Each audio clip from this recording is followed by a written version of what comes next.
I didn't direct my first movie until I was 42.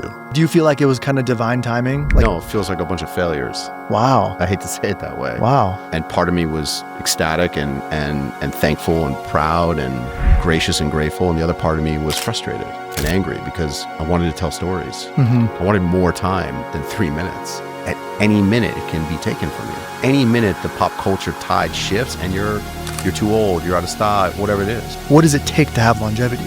What any business likes to do, especially the creative business, is categorize people. Like what decision makers like to do is say, oh, you fit in this box and you fit in that box. Gender, race, style. Yeah. Oh, you're a hip hop director. You can't do rock. Oh, you're a rock director. You can't do this. Photography taught me that dexterity.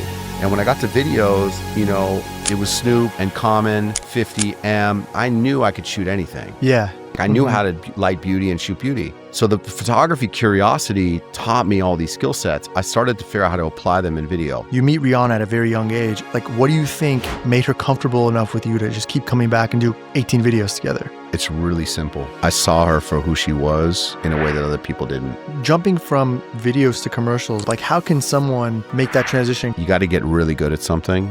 And you got to do that thing until you're fucking great at it. I'm having to work hard to learn AI, and there are 20-year-olds, they're ecstatic. It's their chance. I think the budgets will come way down on everything as well. I think commercials will get decimated. I have an honest question for you. Yeah. You have kids, your father. I am. One of them is 10, the other one is 5, about to be 6, right? We'll be 6 now. What if your kids came up to you today and they're like, hey, Dad, we want to be filmmakers. We want to be directors like you when we grow up. What's your honest answer to them? Can't wait. Anthony Mandler is the godfather of cinematic music videos and film, a director and visual architect who redefined the art form with iconic collaborations spanning Jay-Z, Rihanna, Lana Del Rey, all the way to movies now streaming on Netflix and Amazon. Before shaping the modern music video, he made his mark as a world-class photographer, lensing icons like David Beckham, Snoop Dogg, and Eminem. From storytelling that plays like pure cinema to imagery burned into pop culture, Mandler's legacy is one of vision, reinvention, and relentless artistry.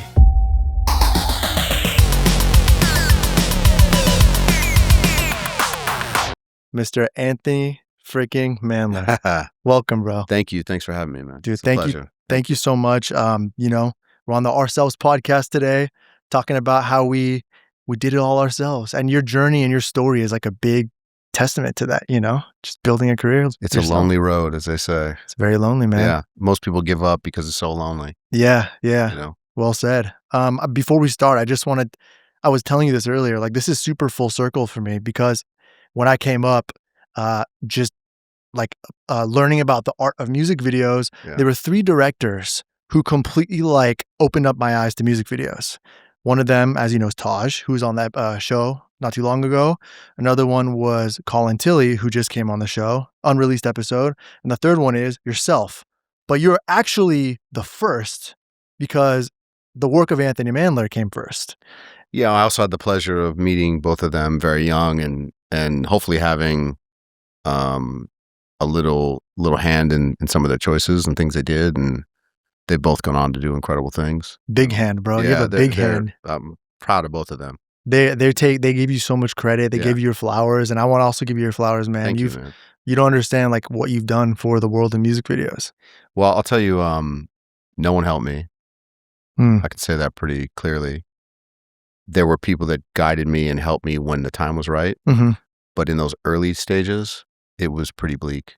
And that goes back even into film school, coming out of USC film school, and eventually, you know, working as a photographer. And as I started to transition over to music video, there is no one that just stands there and goes, oh, come this way. We'll open all the doors for you. Not to say that ever happens for anybody. I think some people get certain opportunities, maybe early, and then if they rise to the occasion, the doors keep opening. My journey, my destiny, whatever that was, it was hard. And I didn't direct a music video until I was 32, 31. Wow. The first time ever? Yeah, I think I did one Black Eyed Peas video in 99, so I would have been 28, and nothing happened. It was pre-Fergie, kind of was like a low budget video. And then really like things took off in 2005. So I would have been 31, 32 with Snoop and Game, ups and downs. And then that led to Come and Testify, and then Rihanna and Beyonce and Nelly Furtado, and we keep going. But but I was, most people are, oh, I'm 32. What do I do? Now I had an incredible career as a photographer from 25 to 32, and that continued after. But I didn't direct my first movie until I was 42. Wow. Right. Wow. You had a fruitful career leading up to it, though. Like you said, photography and then videos and then commercials. And then it's like, do you feel like it was kind of divine timing? Like, no, it feels like a bunch of failures. Wow. I hate to say it that way. Wow. But I never took ownership of things as they were happening because I always had my eye on I want to be a filmmaker, which is, I remember the feeling of the immense amount of success and regard and all of these boxes that people would kill for. Mm-hmm. And part of me was ecstatic and thankful and proud and gracious and grateful. And the other part of me was frustrated and angry because, I think, the reason why the sort of long form music video thing became my moniker was because I was really just a frustrated filmmaker. I wanted to tell stories. Mm-hmm. I wanted more time than 3 minutes. Right. I wanted to explore the characters. And I got, obviously really attached and deep into looking at musicians as characters. Right. And I think there's a lot of truth to that. That I'll always tell you there's Calvin Brodus and Snoop, there's Marshall Mathers and M, there's Robin and Rihanna, right? There's two people there. Right. And if you get enough access and you get their trust, they'll show you the two sides. Right. And especially with Rihanna, because of how deep the relationship was, we really created this relationship where Rihanna could do things that maybe Robin wouldn't do. Mm-hmm. And those two worlds sort of wove in and around each other, until they became one. But, when we're doing something like Disturbia, it doesn't mean that when I go to her house on Monday morning, she's dressed in all black leather with black face paint on. Right. Right. You see the bifurcation of the character and the person. Right. You see that. Not that it isn't authentic. Mm-hmm. But it's more than just physically what they do. It's emotionally. It's the chances they take. So building characters with them, and then the sort of the crest of it would be, let's say, Lana Del Rey, right? Who is already a fully baked character. Mm-hmm. Everything she does is a character. There's, not to say that Lana is not Lizzie, but certainly we don't know what's true, what's real, what's false. And so on those 3 videos with her, National Anthem, Ride, and Tropico, we really explored this sort of the element of what she was trying to push from this character perspective and the storytelling perspective. Right. You're saying a lot of amazing things. And one thing that's so important about how you shaped your career was through relationships, right? Yeah. You got artists to trust you enough to show you both sides. Like you said, you didn't just see Rihanna, you saw Robin, and yeah. And I'm wondering for anybody who wants to really break in, how do you even develop those relationships? How do you get there? Not the way I did it. How did you do it? By making a lot of enemies and not doing it the way people do it. How did you do that? Well, let me explain, because what I just said kind of will come off confusing to people. Yeah. I definitely hold the record in the category of music video director that I was of the least amount of commissioned videos of all time. Okay. I see where you're going. There's probably 4. Right. Everything I did was through relationships. My partner at that time, my producing partner, Ciara Pardo, had incredible relationships. Previous to that, we had sort of worked in it. She had worked in and out of the system. There was a deep relationship with Jay-Z that I had, a deep relationship with Snoop that I had from photography. And you just sort of for me, the angle was okay, a video commissioner is a gatekeeper. Mm-hmm. They have their own agenda. They're going to bid 4 directors. I don't like the way that sounds off the jump. Right. But once I met Steve Berman and Jimmy Iovine and L.A. Reid, right, Julie Greenwald, these are decision makers. Mm-hmm. So I played to them. I had met most of them as a photographer because I was doing the biggest album covers. Right.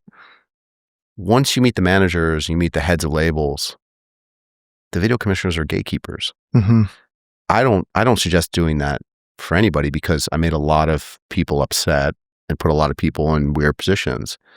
But I wanted the job. I wanted to keep the relationship. Right. So why would I play to the gatekeeper when I could play to the decision maker? Yeah. I also really didn't bid. I didn't like to bid against anybody. Very quickly, I kind of would insist on single bids. And the reason why is that I don't want to write in the dark. I want to sit with the artist. I want to talk about the song. I want to talk about where they are, where they're going, where's the character, right, and craft something for them. And you can't do that when you're being sent a track with like a brief and you don't know who you're writing, So I want to explain that to people who don't understand, because like the music video game is generally structured through a commissioner, right? A commissioner generally will be contracted or hired through a label. They work for the label. They classically worked at a label, probably not anymore. Yeah. But they were contracted to basically manage the music video side. Correct. And what you're saying is the general process, and even from what I've seen, is like they'll go out with a bid. A bid is or a brief rather. They'll go out with a brief. A brief says, this is the artist, this is the song, this is our budget, this is the general idea we want to have, and then right. Let me just give you and they usually got that idea because a manager told them on the phone, sent them an email, or they spent 10 minutes with an artist, and it's all like it's like when you take a good recording and you make a tape of it and another tape of it. It's like the quality gets less and less. Yeah, it's like playing telephone. That's right. And so, yes, you're dealing with like the lowest sort of purity of it. And the worst part is, to add on to that, is you're sometimes up against God knows how many directors, 20 directors, 30 directors. And so it becomes super diluted. And now it's like this vicious, almost like a fight to see who gets the job. It used to be 3. So that, 2030 just doesn't sound like anything to me. Crazy. When you're fighting for $1 million video, 500,000. Of the hundreds of videos I did, I think I only wrote against other people, less than 10 times. And if I was writing at somebody, it was Melina, who was like a peer of mine. It was maybe Dave Myers once, Jake Nava once. That was, Jonas Åkerlund, once. But generally speaking, the world that I wanted to be in, it was like, okay, Anthony, you're going to do single 1 and 3. Melina's going to do 2. We're going to decide 4. It was more organized and structured. There was deeper relationships there. It's kind of like hard to teach how to get to that spot because you have to earn your way up there. It's also a different time. Yeah. There was a lot more money being spent. There was more order to it. The labels had more power. Artists have more power now. I see directors today that started as videographers, which is incredible to me. Yeah. Also makes no sense to me. But it's, I could never have done that. Right. I spent a lot of time around videographers, certain ones that are well known, say, dude, it's time to move on. Because you're always just going to be the guy with the camera. How does someone know when to move on? That's between you and you're staring at the ceiling at night when you're in bed. Right. I remember sitting in the shower in probably 2005. I had a humongous photo career, making 7-figure type photo career. And I had to make the decision that I was going to basically cannibalize my photo career to be more focused on videos. Wow. I had to say no to make room to say yes. Wow. Because in photo, I was doing 3 jobs a week. I was all over the world. I was working for GQ. I was working for Esquire, Spin. I was doing movie posters. I was working for, fashion, David Beckham. I was all over the world. So how can I be available to write treatments, meet with artists, capitalize on these opportunities? I had to say no and cannibalize that business to have a new business. Right. I see what you're saying. Yeah. Right. So this happens at every level. I had to do the same thing with music videos in 2015. Say, I'm done. I have to be done or I'm never going to make films. Right. Or at that time, it wasn't cool to be a music video director if you want to be a commercial director.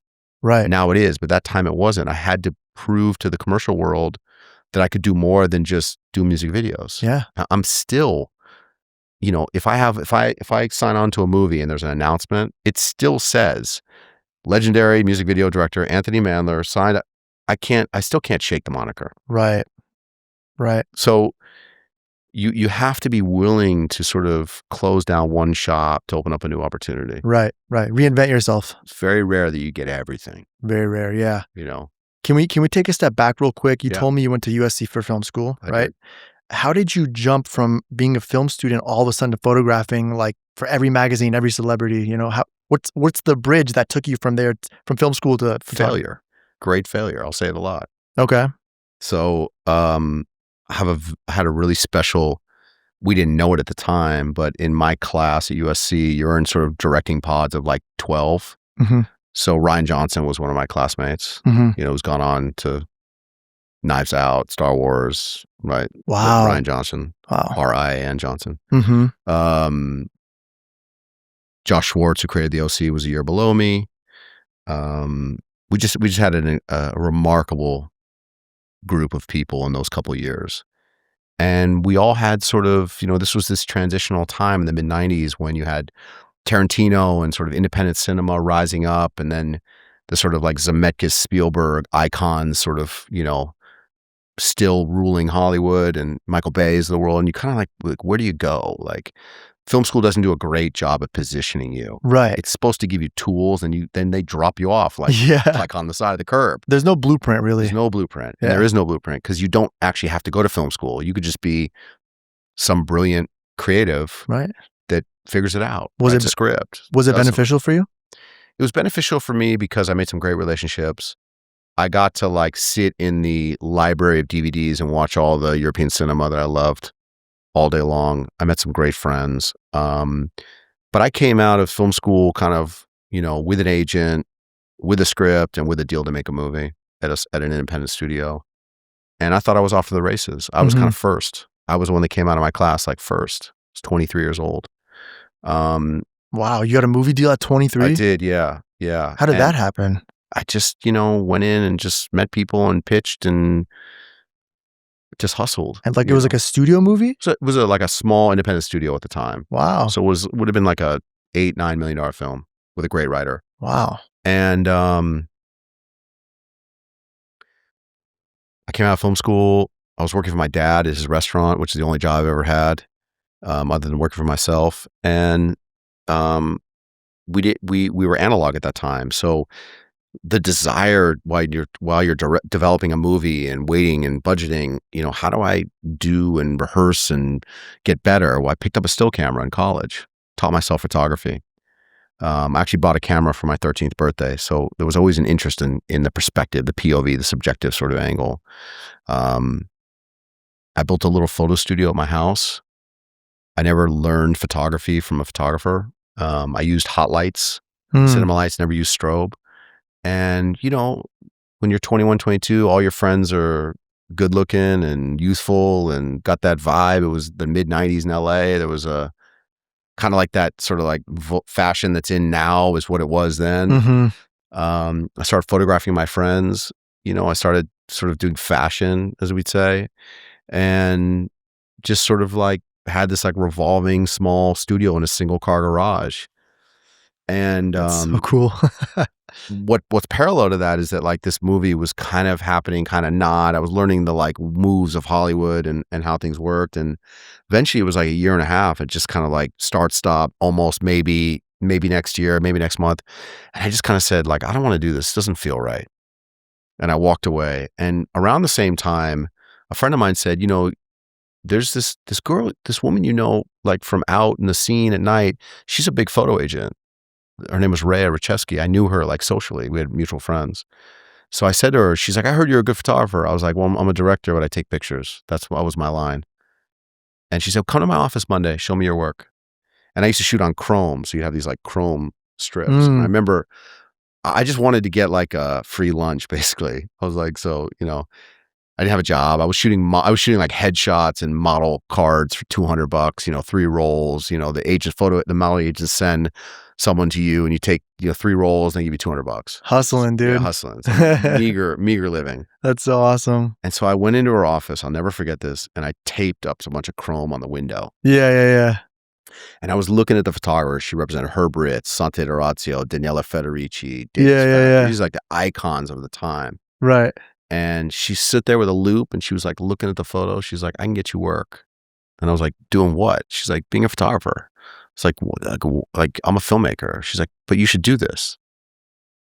And I remember her like pulling up a calendar of Sante D'Orazio. And she's like, look at his calendar the next month. And it was like every single day of the month he was working or traveling. Oh my gosh. And when you're 23, 24, you're just hungry. Yeah. like express yourself. And it showed you that you could be done. Look, this is a real business. Yeah. I never considered it. Right. And a month later, I was on set doing my first job. And a year later, I was doing my first cover. And a year later, I had my first contract. And, I was in debt, and all of a sudden I was out of debt. Mm-hmm. And all of a sudden I had agents around the world. I had a team that worked for me of assistants, and I was traveling 150 days a year on the road shooting. And, whether it was GQ or Esquire or Flaunt or Spin, but little by little, I started making waves into music, and because I loved hip hop. Mm-hmm. And I loved the cinema of it. I loved the character of it. So like, I made things dark and moody and atmospheric, and most of like the photography of hip hop was dominated by a couple guys, and it was all kind of reportage work. It was all like, let's go to your hood and take pictures. Mm-hmm. And Jonathan Mannion was kind of like the goat of that, and still is. But I saw the opportunity to sort of counter program what he was doing and do the opposite. Mm-hmm. Do sets, build sets, create characters. And, Right. and when I got my hands around the big artists, that's what I did, and that's that iconic work with Snoop, with M, and with Jay.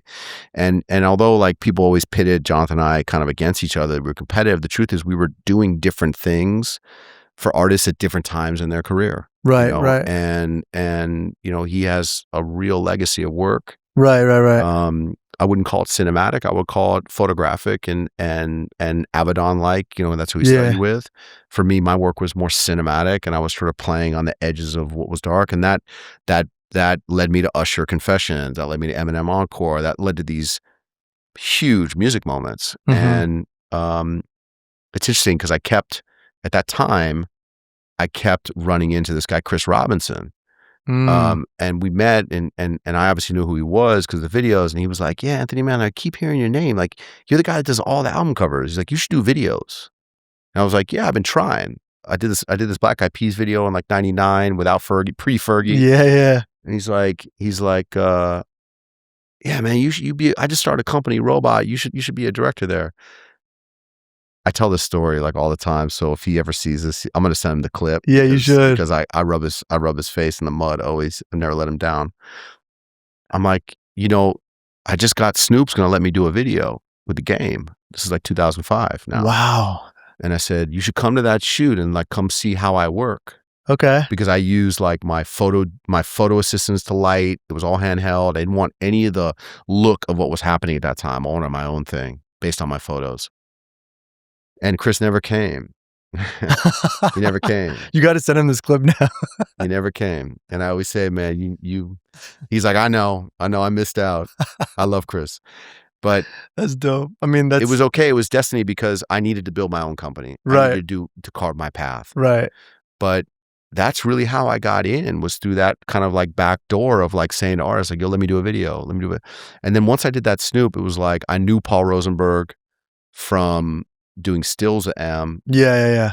I got in on the 50 Cent Hustler's Ambition. I'll never forget. I was in Spain shooting David Beckham. This is like 2005, and Paul called me. He's like, "Yo, I got a video for you. It's Hustler's Ambition. It's from the movie. Budget's $500,000. We're gonna do this video, Candy Shop."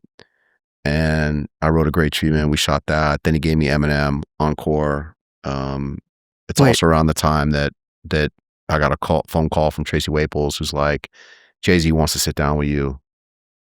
After I did the Common video, had like a 4-hour dinner with him, and then Rihanna, Beyonce, and then it started, And so it's just all this like, these kind of like failures that you accept, and you kind of like make lemonade with what you're given, but then always keep your eye on what you want, So it's like you got one foot in, but you keep a little perspective on that path in front of you. Right. Don't get too comfortable. Don't get too cocky about it, because the tide changes, fast. I learned that in photography.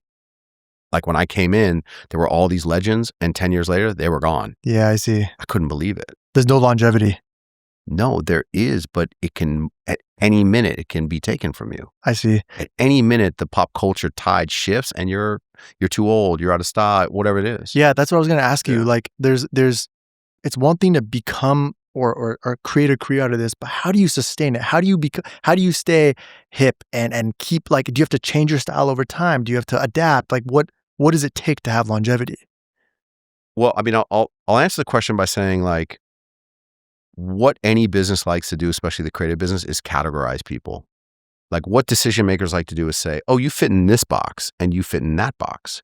And whether that's gender, race, style. Yeah. Oh, you're a hip hop director. You can't do rock. Oh, you're a rock director. You can't do this. And I learned in photography that I had to learn how to shoot women, men, bands, scientists, because if GQ calls me and they're like, we want you to, for Wired, I shot like this scientist 1 month. I shot the Beastie Boys another month. Wow. For Flaunt, I'd get Eva Mendes 1 month, and I'd get Christian Bale another month. Had to learn that. Photography taught me that dexterity. And when I got to videos, it was Snoop and Common, 50 M. Now all of a sudden I'm like in a box, but I knew I could shoot anything. Yeah. So in 2006, by the way, most directors at that time like didn't shoot women and men, right? Like Beyonce's not going to work with like the guy that does like M. Right. Jake Nava was doing it, or like it was more beauty. So, but I had that tool in my box from doing fragrance with Beckham and beauty. Like I knew how to light beauty and shoot beauty. So the photography curiosity taught me all these skill sets. I started to figure out how to apply them in video. The big defining moment was in 2006. Jay-Z calls me and says, "You like the Killers, right?" I was like, "Yeah." He goes, "I knew it." He goes, he's the president of Def Jam. He's like, "We got this new album and this first single's a knockout." He's like, "I got Spike Jonze and Jonathan Glazer and a couple other guys writing, but I'm gonna send it to you." And I was like, "Okay, cool." So in the mail, I get like a tape player that's glued shut with like the shitty little orange styrofoam, like like the worst version of a tape player with the song. And what I used to do when I write, I'd listen to the song like 20 times and then I don't listen again. Okay. I don't write to the song. I write to other things. Got it. So I took my dog out and I walked around the block for like an hour, listening to the song over and over again. And I had this idea. It's like a small Mexican town love story. And you kind of go like, that's not going to do it. That can't be it. They're not going to buy that. Sat down at the computer, tried to come up with a different idea. And I just started like looking at these, like a small town girl moves to another small town, but it feels like a big town, and meets a guy and they fall in love, but she takes advantage of him. And it's like, it's got family and religion and it's gritty and it just feels different. And it opens with her jumping off a mountain, like committing suicide. And I wrote this treatment out, and I remember saying to my producing partner, Ciara, they'll never go for this, but this is the idea. Send. And I felt good about it. Like certain jobs, like you want to win the job, but I knew it was the right thing to do. And I got the job. They loved it. No. So we went to this small Mexican town 4 hours south of Mexico City and shot this job. It's the first time I worked with Max Goldman, who's been one of the great collaborators in my life. We shot Super 16 anamorphic reversal with Lomo lenses, like this crazy, like very narrow bullseye you have to hit. My mother had passed away 3 months before. I did this Nelly Furtado Maneater video like a month after she died, and this was like a couple months later, and it was very emotional for me. I really felt her with me. And it ended up being a career-changing job for me. We got Grammy nominations. We, really liked the video. Jay-Z said, at that time, he said, other than Thriller, it's my favorite video of all time. Wow. And you're talking about a guy that has the best taste. There's nobody better. Yeah. And this is 2007, 2006. So a lot's happened since. But at that moment, that's how he felt. That's amazing. And I think what I showed to people was like, look, I have that mechanism. So now I'm getting calls from One Republic. Now I'm getting calls from Muse. Now I'm getting calls from Duran Duran. Like that whole other door's opening. So the answer to the question about longevity isn't just about like doing the same thing over and over again and being the best of that one thing. It's about showing yourself and the people around you that you can do more. Right. That your talent and your vision is transferable, not just to the box they want to put you in. Right. Because, you know, like if you're ever at a label, they're like, well, what about Anthony Mandler? Oh, isn't he like the hip hop guy? Isn't he the Rihanna guy? Isn't he? I don't want anybody to talk about me that way. I want people to say like, he's an artist. He's got a great vision. He'd do amazing at that. Mm-hmm. You know what I'm saying? Right. So and then the bigger question is like going from photography to music video to commercials to movies. Now I do kind of everything, you know. You do everything. I kind of do back to doing everything. Yeah. But staying ahead of that curve. It's the same thing in music. You see an artist do the same thing, all of a sudden, here's a new person. Right. You know, Sabrina Carpenter came out of nowhere. Yeah. She just took the place of like 6 people that had her place before. Right. Right. In that pop lane. Boom. Yeah. I mean, like you think about Dua Lipa. If Rihanna had continued to make music, would Dua Lipa be as big as she was? She kind of like Rihanna kind of stopped and Dua Lipa came up. It's this kind of like transferable thing. It's very hard. Madonna's the best example to me of anybody.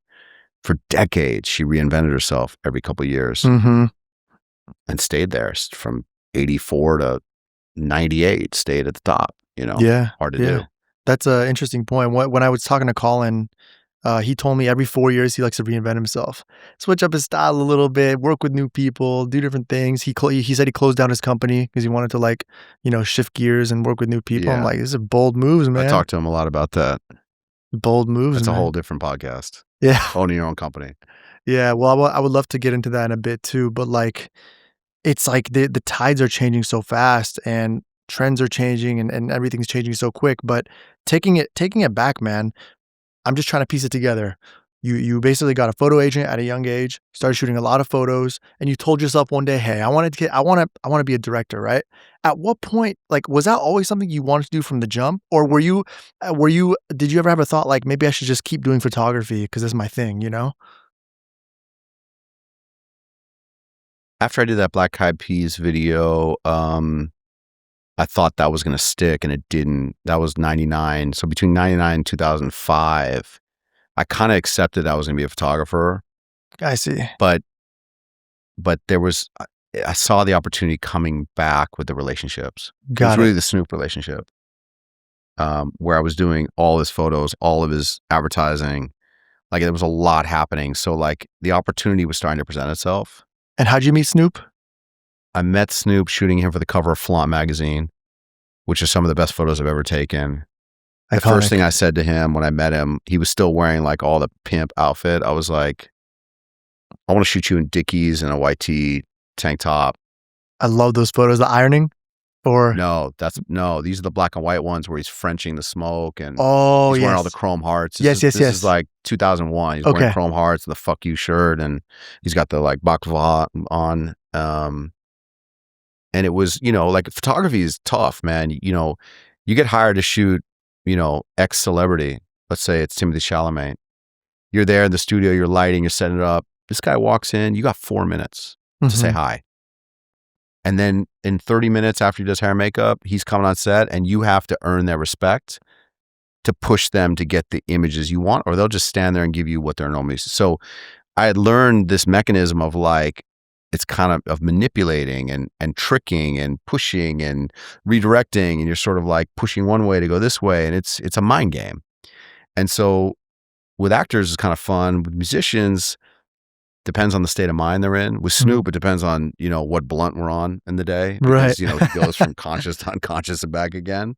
Right. But I have such a great relationship with him. He and I had just a great rapport. Yeah. And, you know, I probably did 30, 40 jobs with him and a lot of videos. And he's, you know, he likes to say he discovered me. That's amazing. That's kind of a beautiful thing, man. Yeah, I always have a deep, special place in my heart for Calvin Brodus. Dude, that's awesome, man. I mean, it's a big testament to relationships, like relationship building. And I know you say you've had a lot of failures or built a lot of enemies with like the commissioners on that side, but you had no choice. The only way to win is truly, in my opinion, through personal relationships. I think I read Art of War a little early in life. You know, I mean, hey, look, part of getting older is looking back and saying, yeah, I probably could have done that better. You know, probably could have done that better. I like how I did that and that, but I could have handled that better. Could have been nicer. like, some people are just, some people like have a mentality where it's like, if someone's standing in your way, we're going to go through them. I just kind of have that bullish mentality. And I find that the music business is all about gatekeeping. But so is the movie business. The entertainment business. And so is the commercial business. Yeah, extremely. Yeah, I guess I feel deeply misunderstood because my intention is not to offend anybody or compromise anybody. But I realized later in life that, oh, I know why they're upset, because I'm making them seem like they're not doing their job. Yes, I see. But when I was there, I was looking at it like, you're standing in between me and the job. But with distance, you kind of go like, oh, I know why they were upset, because I was going around them, and it makes them seem unimportant. Right. And if you take the ego out of that, it's just, they want to be able to feed their family. They want to keep their career. They want to be, have their job and do their job. But you look at it a couple different ways. People have agendas. At that time too, people were getting kickbacks, a lot of kickbacks. There's a lot of money filtering through video commissioners. I see. So they were playing favoritism. And once I learned about that, I was like, oh, I just need to go around people. Right. So people would just pay a commissioner like, hey, we'll give you X amount of the budget. Yeah, we'll give you 20 grand. Right. Give me the job, I'll give you 20 grand. Yeah. I'm not saying anything controversial. Yeah. Anybody from my era knows. I won't name names, but I've seen that too. It's crazy. I don't know. Yeah, you see a video commissioner driving a car they probably shouldn't drive, or it was part of the deal, because my issue was that it was a testament to like how, in a way, unimportant the creative was in that era before me. People were making kind of the same videos all the time. And so it was like, oh, what's the difference? Yeah. I wanted to sort of like help create a path where it was like, I'm the only one that does them this way. Right. Yeah. Well, prior to you, it was the world. We talked about this. Prior to Anthony Mandler, the world was in and out, whether it was like Steadicam or Techno Crane, whatever. It was sets, like colorful. It was like the Hype Williams era. Hype Williams, Director X. And look, Hype and X and Benny, these guys like created iconic videos at that time. For sure. And that look was so important to fashion and culture and the sound. Yeah. But as things, like every generation, the sound started to change. My influence was not them. My influence was what was happening in England. So it was Chris Cunningham. It was Jonathan Glazer. It was, like the Rabbit in Your Headlights video that that Cunningham made.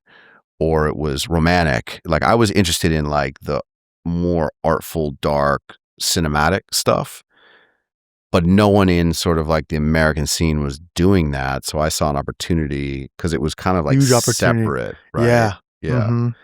So I thought there was like an opportunity to do like what Radiohead was doing, or what some of these storytelling mechanisms, like the Verb video is like, him walking up Bittersweet Symphony, walking down the street, bumping into people. It's one of the best videos ever made. Simple idea, but there's cinema in it. There's character in it. Why were we not doing things like that in the urban space, in hip hop and R&B, and like, in what we say, rap, or whatever genre we're talking about? I think the art version came sort of later on, with people like Jay pushing the ball, like B pushing the ball, like Reap, these artists that were pushing that ball culturally, say, hey, look, we can make these cinematic pieces. Right. It doesn't just have to be us in front of a pink backdrop. Right. Right. I mean, that's so important. And I think that was something for me as a kid. I think it had to have been like middle school when I saw the Holy Grail video, Jay-Z and Justin Timberlake. You were in middle school? I had to have been. What year was that? I don't know. That was 2014. No, I lied. I was in high school. No. Wait, was that 2014? Yeah, I think I had 10-year anniversary. Wow, that was one of the videos that like totally opened up my eyes, because I know at the time. No, it can't be, because I was editing it while I was on my bachelor trip. So summer 13. That was like a big video. I mean, you had a lot of cinema before that, like the Rihanna videos and everything that were like, Yeah, that was late. That was like, I was starting to wind it down a little bit, but that's probably my favorite video I've ever done. Holy Grail?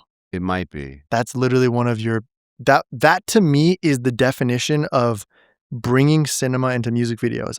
I mean, you did that with a lot of your videos, but that to me was like a big, big, big moment for the culture. Well, what's interesting about that video, and I've talked about it a little bit, is that that song was done before the Watch the Throne album. So Jay and I had long conversations about the meaning of that record. Wow. And and it kind of reflected where he was in his life when you're going from like the streets to fame to really famous to wealthy to beyond generational. And what does it feel like to understand that path and live in that path and also accept it? Because there is like survivor's guilt, there's shame sometimes that comes along, there's people that lose their mind in it and turn inward. So we talked a lot about Howard Hughes. We talked a lot about Mike Tyson. You know, how did Mike Tyson lose $350 million? We talked a lot about, you know, what fame does to people. And the song is written from that perspective. So we wanted to build a world that felt like it. A guy who's sitting in a chair, kind of paralyzed in this like prison of a over the top kind of mansion with the windows darkened, and he's watching the Buster Douglas Mike Tyson over and over again as a butler stands waiting with this tower of champagne. You know, and it's interesting because when I did the video and finished it, I sent it to Jay, and I'll never forget, I pulled off the side of the road. I was on a motorcycle trip for my bachelor party, and he called me. He's like, I'm here with B. We're watching. I was like, it's not good enough. I was like, okay, it's pretty good. Jay-Z called you like randomly? No, like, we talk. I mean, you know. But like when he saw the cut, you're saying? He saw the cut. The first cut. Yeah, he said, call me. So I pulled off the side of the road. I was on a motorcycle. And I called him on the side of the road, like in middle California. I'll never forget this. And he's like, I'm sitting here looking at it and it's not good enough. And, you know, I'm like, well, what is it? He's like, it's kind of expected. Like, how do we make this better? How do we make it? And I'm not trying to simplify his words. He's very sophisticated in the way he expresses himself. Yeah. But it was as simple as it's not touching. It's not getting that. I'm not getting that feeling. It's beautiful, but something's missing. And I remember calling my editor, Jeff Sellis, who cut 90% of my videos. And I was like, Jay, I gave him the note and he was like, what does that mean? And for some reason I said to him, I was like, edit the song, change the song, start with the chorus, and let's see what it does. Just drop us in, because the song is really slow. So we had that like pre-song narrative into the slow build, and it just kind of, I think what I deduced was that Jay was saying is like, it's just too soft, it's not landing. So when you watch it, we actually re-edited the song. So the actual album version of the song is not the video version. We actually like remixed it. Wow, got it. But then radio stations started playing that version. So it basically drops you into the chorus, and then the song starts over again. That's amazing. Right? I didn't know that was your decision. Yeah, and it was very like, you don't really want to fuck with the song like that. Yeah. And I remember when I sent it to him, I was nervous that he was gonna be like, bro, why are you fucking with the song? That's not what I meant. I didn't mean don't fuck with the song. But he loved it and ended up being the version. And he was right, as always. He's always right. You know, he's one of those guys that sees around corners, you know. Yeah. You were on your bachelor party when he called you? Yeah. Except there's one time, which I'll tell you about, where he was wrong, you know, which I've talked about before. But really? But he's generally always right. You know, he's one of those guys. I'd love to hear it, man. Yeah. I'll tell it to you in a second. Okay. But Holy Grail was a big one for me. So we put it on hold when they made Watch the Throne, and then we explored it after, when the album came out. But we had long conversations. I remember sitting in my car for hours talking to him about like Tyson and Howard Hughes, and like this feeling of like having everything but being a prisoner, you know, which I think was a phase that some people go through. When they reach a certain amount of success. Yeah. This is like, you're in the last floors of the building. Yeah. Point, you know. Yeah. But it was cool. You know, when I met him in 2005, I got to see that run between 2005 and forward up until now. And it's so interesting to see what he's done and the good he's done and what people don't know about them and just, you know, how he's brought so much back to people and culture. Yeah. You know, repeatedly over the years. It's been very, very blessed relationship. very thankful for the loyalty and the things he allowed me to do with him. You know? Yeah. I want to talk, I know this section is kind of turning into the music video section, and I hope you're okay with that before we get into the film stuff, because there's so many videos that just shaped me in like my formative years, and I just want to like talk about them. It's almost like cathartic in a way, just because I grew up just watching it, and so Jay-Z was obviously a big client of yours. You've done both photos and videos with him. You've commercials, everything, right? I know another person is Rihanna. You were with her since she was a kid, since you were starting, right? 16, 17. That was the beginning of Rihanna, pretty much, right? Yeah, she'd done Pawn to Replay with X, and then I think I did the next video, and then 18 by the time it was done. Insane. I mean, you meet Rihanna at a very young age. Like, what do you think made her comfortable enough with you to just keep coming back and do 18 videos together? It's really simple. I saw her for who she was in a way that other people didn't. Mm.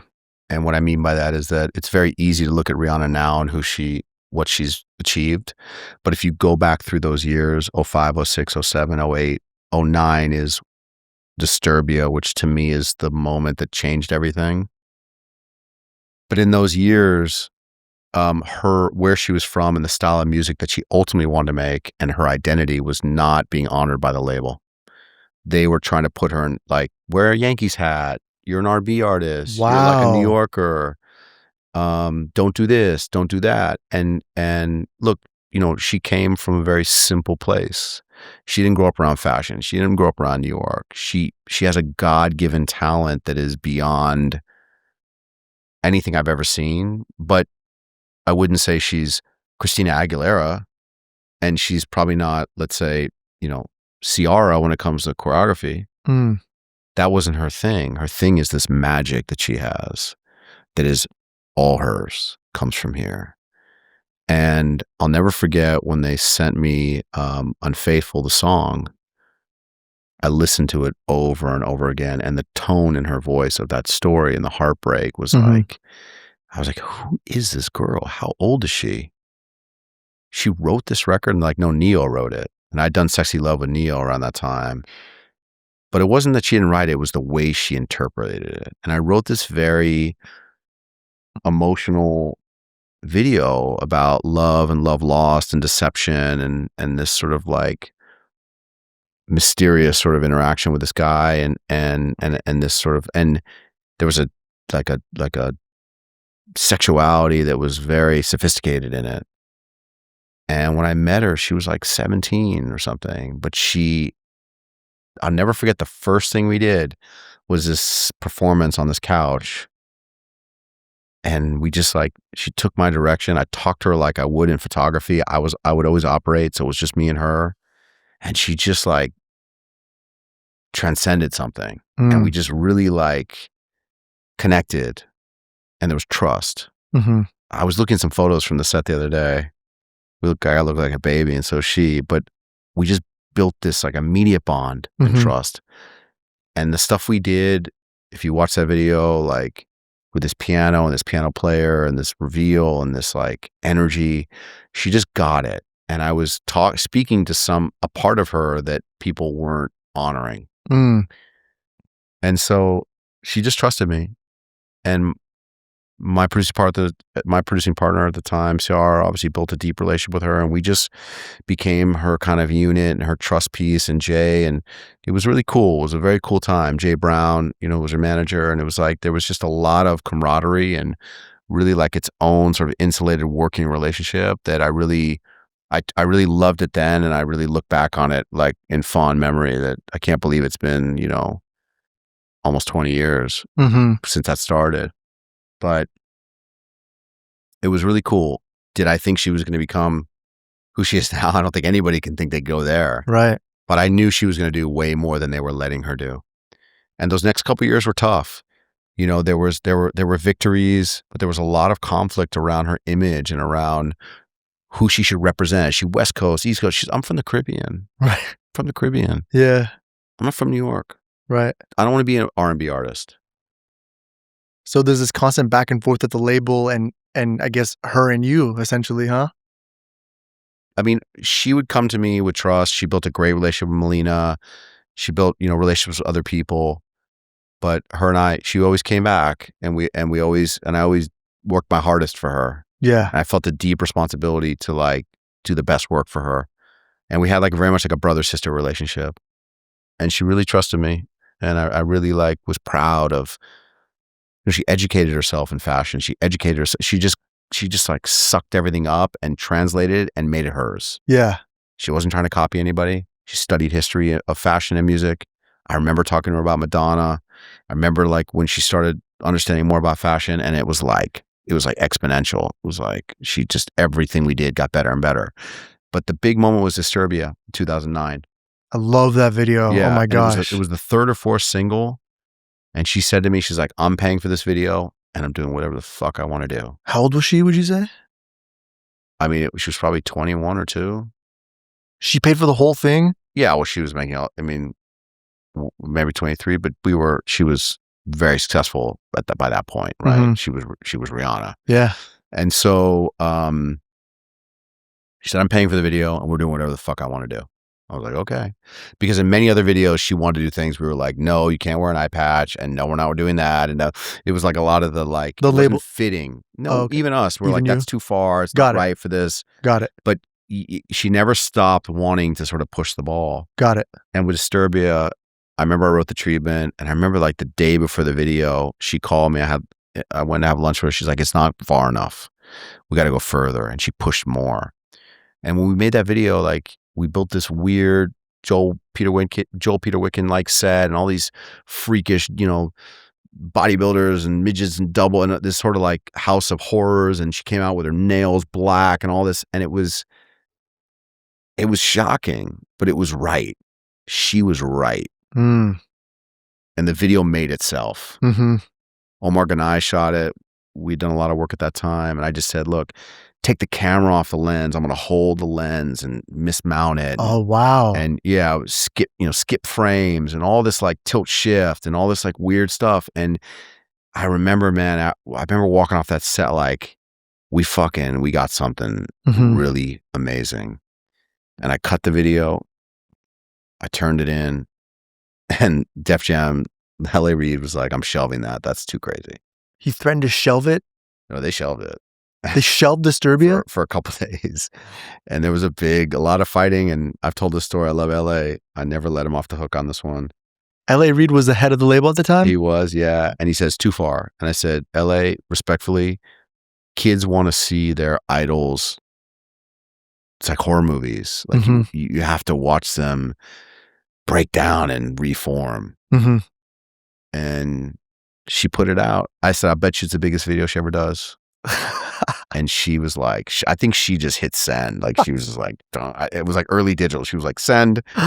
Nice. And it was the biggest, quick, very fast. And she never had to explain herself again because it worked. Got it. So if you look at what we did from there forward and everything she did forward, it opened up the gates of, I'm Madonna now. Yeah. The world's going to look at me for culture and for style and fashion. And in 2009, when that young girl did that, I never would have thought that, 10 years later, 12 years later, she would redefine the makeup industry, right? By building every shade of skin tone for everybody. Right. That thing that came from like that inclusivity, that mentality. But it was her saying like, my journey speaks for everybody. Mm-hmm. And man, I'm so proud of her.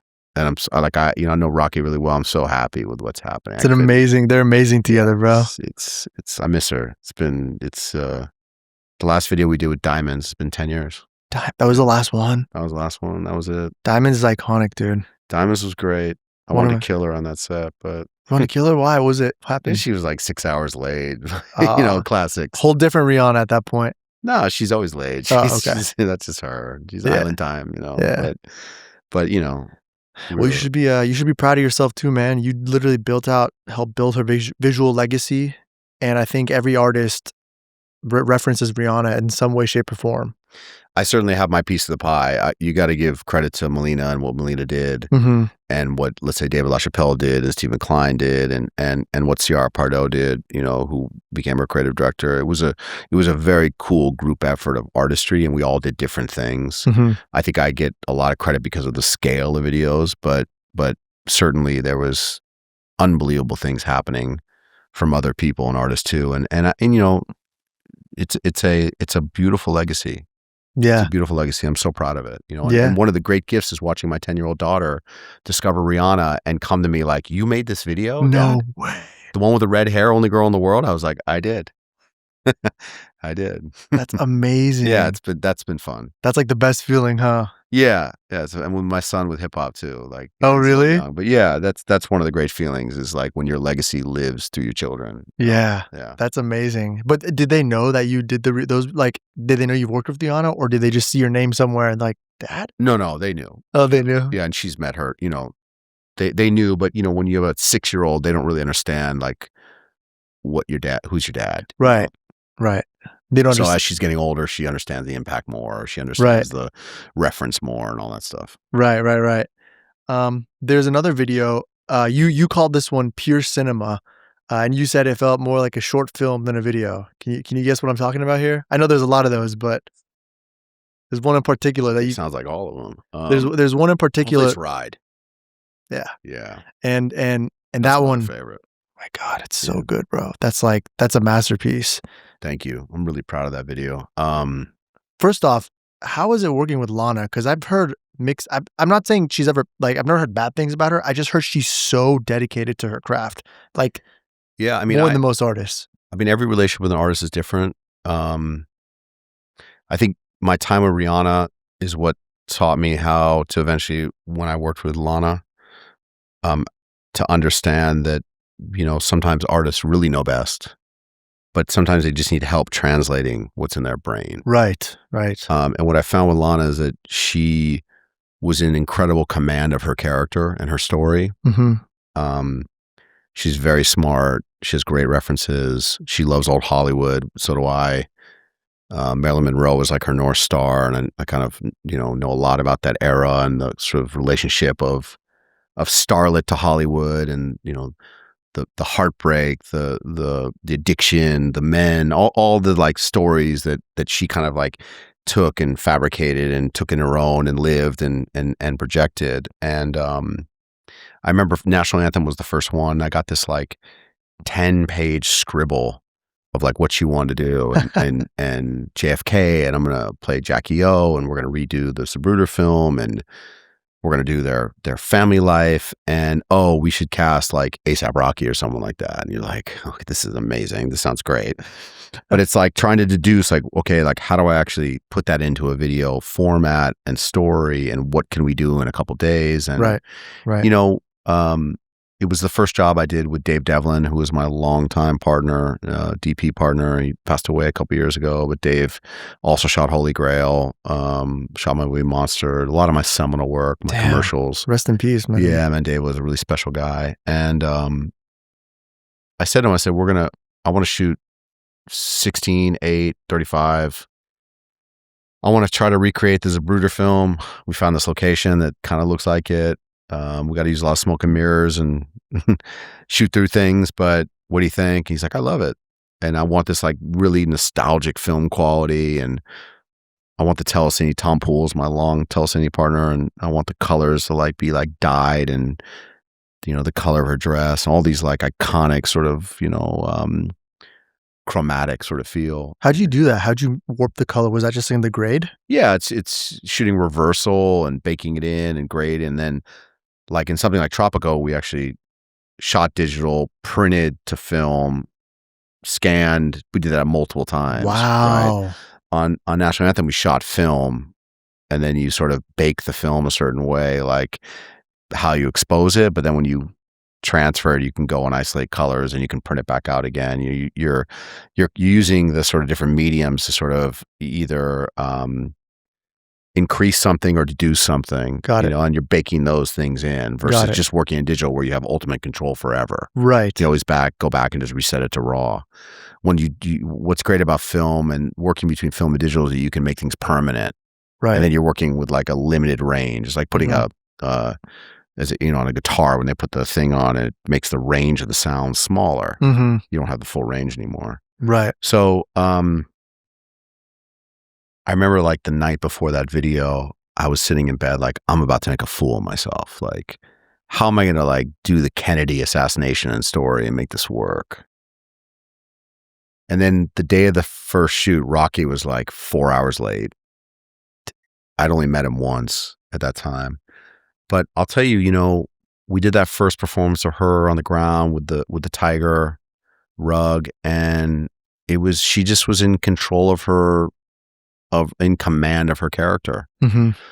And when you see it, you feel it, you see it in the camera. You're like, okay, this at that point, I've done it enough to know like this is iconic. Yeah. And the record also has to work, and that record did. Right.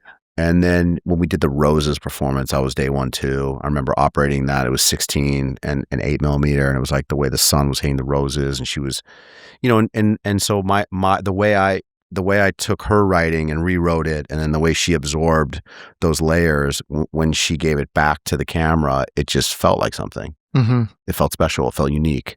Right. Right. It's like when you watch that new Sabrina Carpenter video, it's like, oh, she's really in command of her character. Yeah. And she's showing it to you. She's laying all the cards on the table. And that's a star. When you catch an artist at that level, it's like, that's a superstar. Superstar. Yeah. So we did the video, and it obviously did what it did. And then she came to me with Ride, and I remember it was just like another scribbles and pages and just like, rewriting and deleting and filling in, but working mainly with what she created, and then adding my little bits and making sense of it. And let's put this here. But again, it was this character. It was this woman, this faulted youth, and you talk about like living the streets and jumping from man to man and searching for your identity and, fucking your way through time, right? Yeah, in a way. And Malik Saeed shot that. We went to Vegas, and I remember the first day of the shoot, we shot the like singer in the nightclub moment, like get caught in the lights, and she was not feeling it. She was like nervous, and it was not the same person I'd just worked with. And I remember I was really nervous. I was like, oh boy, this is not going to go well. It was like, we're wasting time right now. And then sort of the ship just sort of came around. You just you just kind of shoot your way through it, Right. And that's sometimes, you got to know when to change the vibe, change the set, give someone a break, change the lens, do something different. Yeah. Because you can get stuck. And so, I knew that one on day two got really special, because we were like running and gunning from location to location, and we just had these great the castings were so good, characters were so good, and she was willing to like make out with these guys that were just insane, not what you expect, and it was like, but it was propulsive, and it was like engaging, and it was weird, and it was like daring, and right. And she was really defining like her power, right, in it. Not many artists would have the guts to do that kind of stuff. Not at all. And I always say, like, without Ride and without Lana at that time, I don't know if you get Euphoria or certain things in culture the same way. I think that her identity spawned a different vision of sort of like sexuality and women in that youth, in that category at that time, and the willingness to sort of put inhibitions to the side and just fucking go, Yeah. And she kind of owned that, Right. Is it innocent? Is it perverted? Is it provocative? Is it right? Is it wrong? She played that line really well. Yeah. I just was lucky enough to kind of document it and be there on the ride, literally. Literally, yeah. I'm very proud of that one. That one's like, the motorcycle stuff is really special for me. Yeah. I got to really bring an amazing group of guys. My friend Will helped me curate the guys that were riding, and I, sort of was part of my life riding motorcycles. So I wanted it to be really authentic. And, as I say about that shoot, like we were at the right place at the right time, the whole shoot. And that never happens. Like we were on the road shooting those motorcycles right when we wanted to be, the highlights on the asphalt. It was perfect. Amazing. And we were in Nevada, so we could do no helmets. Oh. Then we went on a reservation, so we could do all the like fire and shotgun stuff. And at some point, like in that shoot, it took its own life. Yeah. Like we were day 3, like on an Indian reservation, shooting them like riding through the fucking fire and shooting shotguns. We couldn't do that anywhere. We had to do it there. And it was like, we didn't even plan some of that stuff. She just put the headdress on. It just took its own thing on. And I was just documenting everything I could because it was just so good, And I remember shooting that shot of her at the end with the headdress on and the fire. I was operating that, and I was just, my camera's fogging up, and I was like, this is fucking really good. How many days was that? It was 3 or 4. It was 3 probably. Malik got really sick on the last day. I had to light a lot of the stuff at the end with his gaffer because he got sick. He got food poisoning. It was a wild shoot. It was hot. We were in Vegas. Well, how beautiful is it that you knew how to light too? Because you're a photographer and you're, like, it's insane. Yeah, just stepping into it. Stepping into it. And then the third one, Tropico, it's like, that's a whole life of its own. That was even further, and that was even a bigger Bible of ideas that had to be figured out. Translated? Well, yeah, because of all the biblical references that were meeting head on with all the Hollywood references, the icons of Hollywood meeting the icons of the religiosity and the sort of like blending of the two. Right. And it was subversive, which is what I liked about it. We were really pushing some lines, and we did some real wild stuff with camera with that, really trying to break the frame and break the color and use really long lenses. Like everything practical.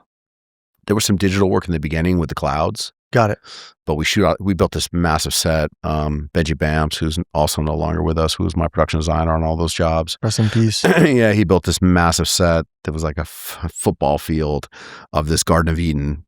Nuts. And then, we found Sean, again, just always pushing to the line of things. Yeah. It's rare that you get to hold that apple, right? Of like an artist that's willing to go really far. Right. And then actually is smart enough to help guide it, Yeah. And then I become the steward of that, I'm the steward of that responsibility. That allows you to just expand though and grow, and like your playground's so big, and for you, I'm sure it was the most educational experience ever too, right? I don't know if educational it was gratifying because I'm actually getting to like exercise my creative, look, when you become really successful in certain areas, you make that choice. Do I want to do every job for art? Do I want to do these for art, these for money? Right. Am I trying to like make a movie, so I want to do this stuff sort of more commercial that appeals to this, or do I want to build my commercial reel? So at that time, you're doing a blend of work. Mm-hmm. So what was refreshing was to be able to work with someone that was like, we're going to do the most creative version of this. Right. And there's no rules. The label there's no product placement. The label says no say of this. Mm-hmm. It's my show. Yeah. So it's a very special trilogy sort of in my work. Yeah. I think we're gonna do a screening of Tropico in New York at the Roxy Theater. I just got asked to do. Really? Like 10 year, 11 year, like to screen the film in large format. It's only been done once. We screened the Cinerama Dome and one time in Santa Monica. No, just Cinerama Dome. One time we saw it on the big screen. That's amazing. Yeah, it was fun. When are you trying to do that? Do they know? I think it's the end of July. Amazing. Yeah. Let me know. I'll make sure to through. tell you so you can put it on the. Tell me, please. Tag everybody. Yeah. You mentioned something just very briefly about product placement. It's a big part of videos now. What are your thoughts about product placement? It's almost like a necessity now. I mean, I kind of like hit the beginning of that. It started in like 05, 06. Actually, the second Rihanna video I ever did was a horrible song and probably one of the worst videos I ever directed, called We Ride. And it was a mess. It just wasn't good. It was like 06, right, early 06, or 05. But the label, I actually met one of my best friends because he had been representing my friend Sam, who's still my dear friend. He was like kind of the middleman between the label and Jeep at that time. So it was the Jeep product placement. There was like an energy drink or a tea product placement. There was a clothing, and it was just getting in the way of everything. Right. And I kind of took a hard stance for most of my career that I wouldn't shoot product placement. Wow. I also took a hard stance around beats and around the headphones, and that got me in a lot of trouble with Jimmy and Interscope. Oh, I'm sure they hated it. Yeah, and Steve Berman. I love Steve Berm, but he used to have to scream and yell at me and drive to set and throw the headphones in my hands because one time I had Mary J. Blige slam them on the ground. Another time I had someone run over him in a car. But it felt like we were help building another brand and we were making a commercial. I wanted, you got to pay me to do a commercial, right? Right. So you just said no? I would say no a lot. I would. Like, would you just turn down the job if there's product placement, or sometimes, or just kind of force the hand, or do it off to the side, not make it part of the video? I see. But there came a point. There was a tipping point where we had no choice. Yeah. And listen, an artist of a certain stature, I would say to them, look, you're going to jeopardize the authenticity of what you're doing for 20 grand, 30 grand. Mm-hmm. Like they're only getting $30,000 to do this. Yeah. It changes the authenticity of what we're doing. Right. If there's a good, it used to be all the cell phone things. So it was like, it wasn't just a phone. Now it was like, it had to be like a 1,000, 2,000, 3,000. Right. It's too long of a close up. It's now like a product shot. Mm-hmm.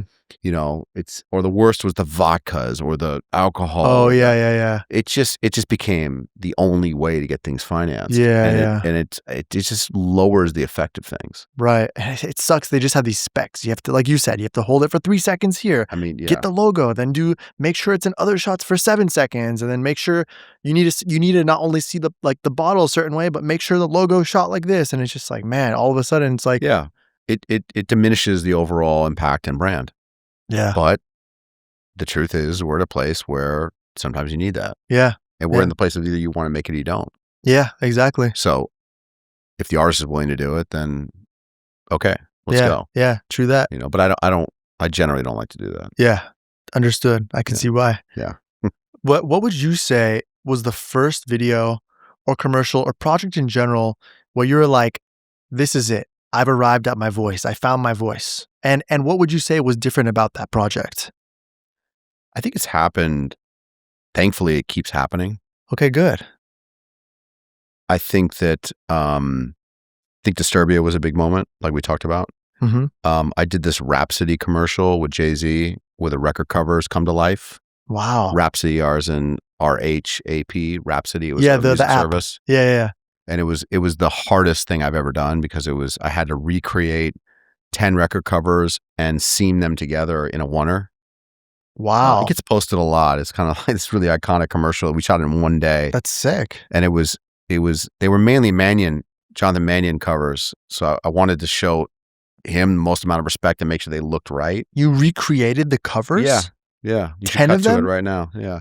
And then the camera dollies back. It comes alive. That's insane. Right. So you had to get the angles, the lighting, the movement to go from one to the other was really complicated. Malik Saeed shot it. It was probably one of the hardest jobs I ever did. And that felt like a big victory. When I went over and started working with Apple Music after they acquired Beats and my dear friend and supporter, Larry Jackson, who I can't leave out of any conversation when it comes to talking about my career during those years. Larry, who owns Gamma now. Shout out to Larry. Has always been one of the biggest supporters. I met Larry from Jennifer Hudson. And then obviously he had signed Lana, so we worked together and became very, very close working relationship. And then when he went over to Apple, he tasked me with trying to help solve some creative things with him around the marketing of Apple Music. And that's where the Taylor Swift treadmill and the Drake bench press and DJ Khaled and Assad and the short film we did with Drake. That's where all that work came from. Larry's one of the great creatives of our time and certainly one of the most bullish people when it comes to getting his vision across. But his magic is that he's not a bull. He's delicate.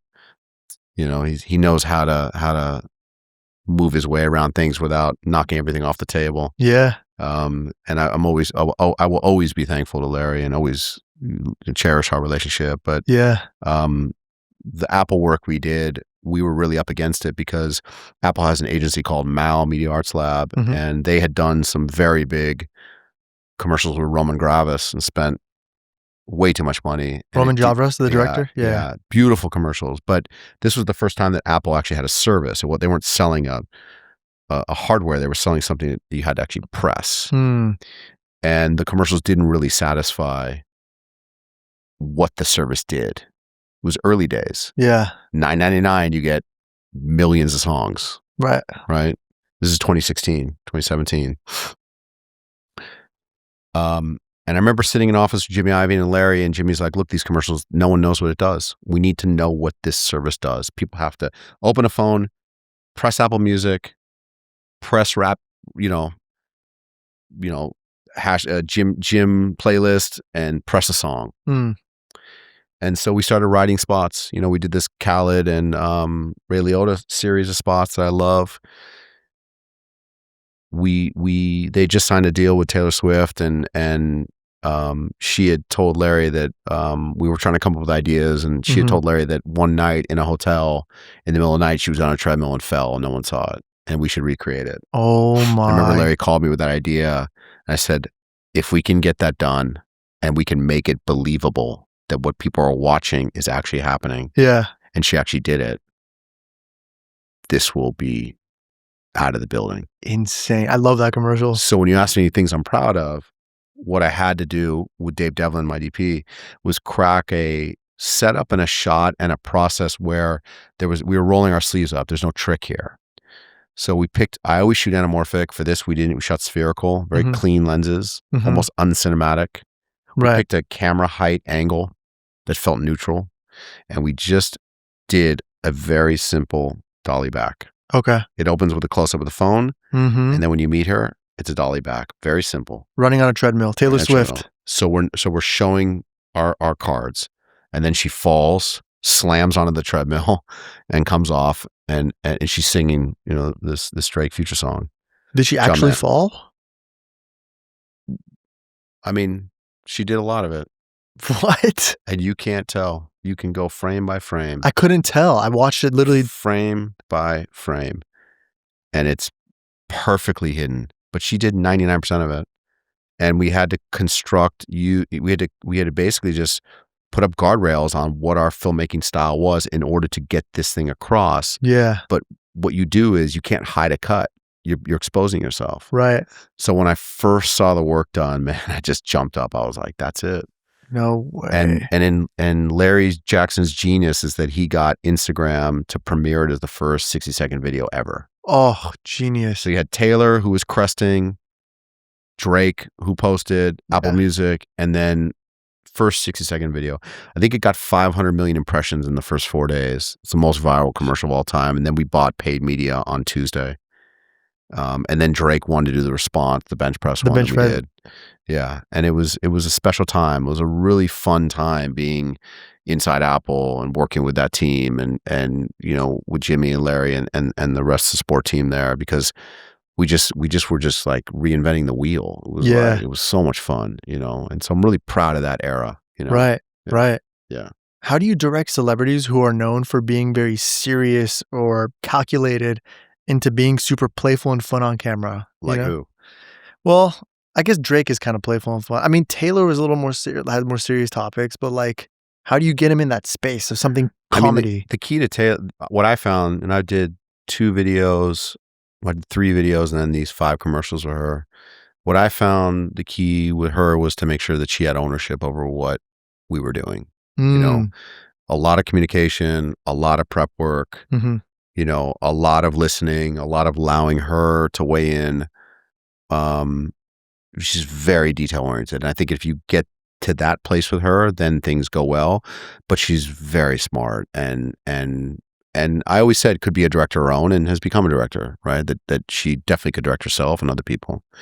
I think also, the part you're not saying is that there are like tough people that are tough to direct, or they're not willing to sort of come off their mark. And usually, you have to go, it's like, and get into their world and speak to them, earn their trust, and then you can try to move them a little bit. But sometimes you hit lines where people will do the same delivery 20 times, and that's how I'm going to do it. I was lucky enough to work with Ray Liotta a lot before he passed, and Ray was that way. Ray did Ray. That was what he did. And he would show you a little bit here, a little bit there, but pretty much he's Ray. And that's what you got to figure out how to make that interesting in the world that's around it. Right. Drake is playful. Drake was down to try a lot of stuff. I did Over, Miss Me, Find Your Love, did all those early videos. Classics.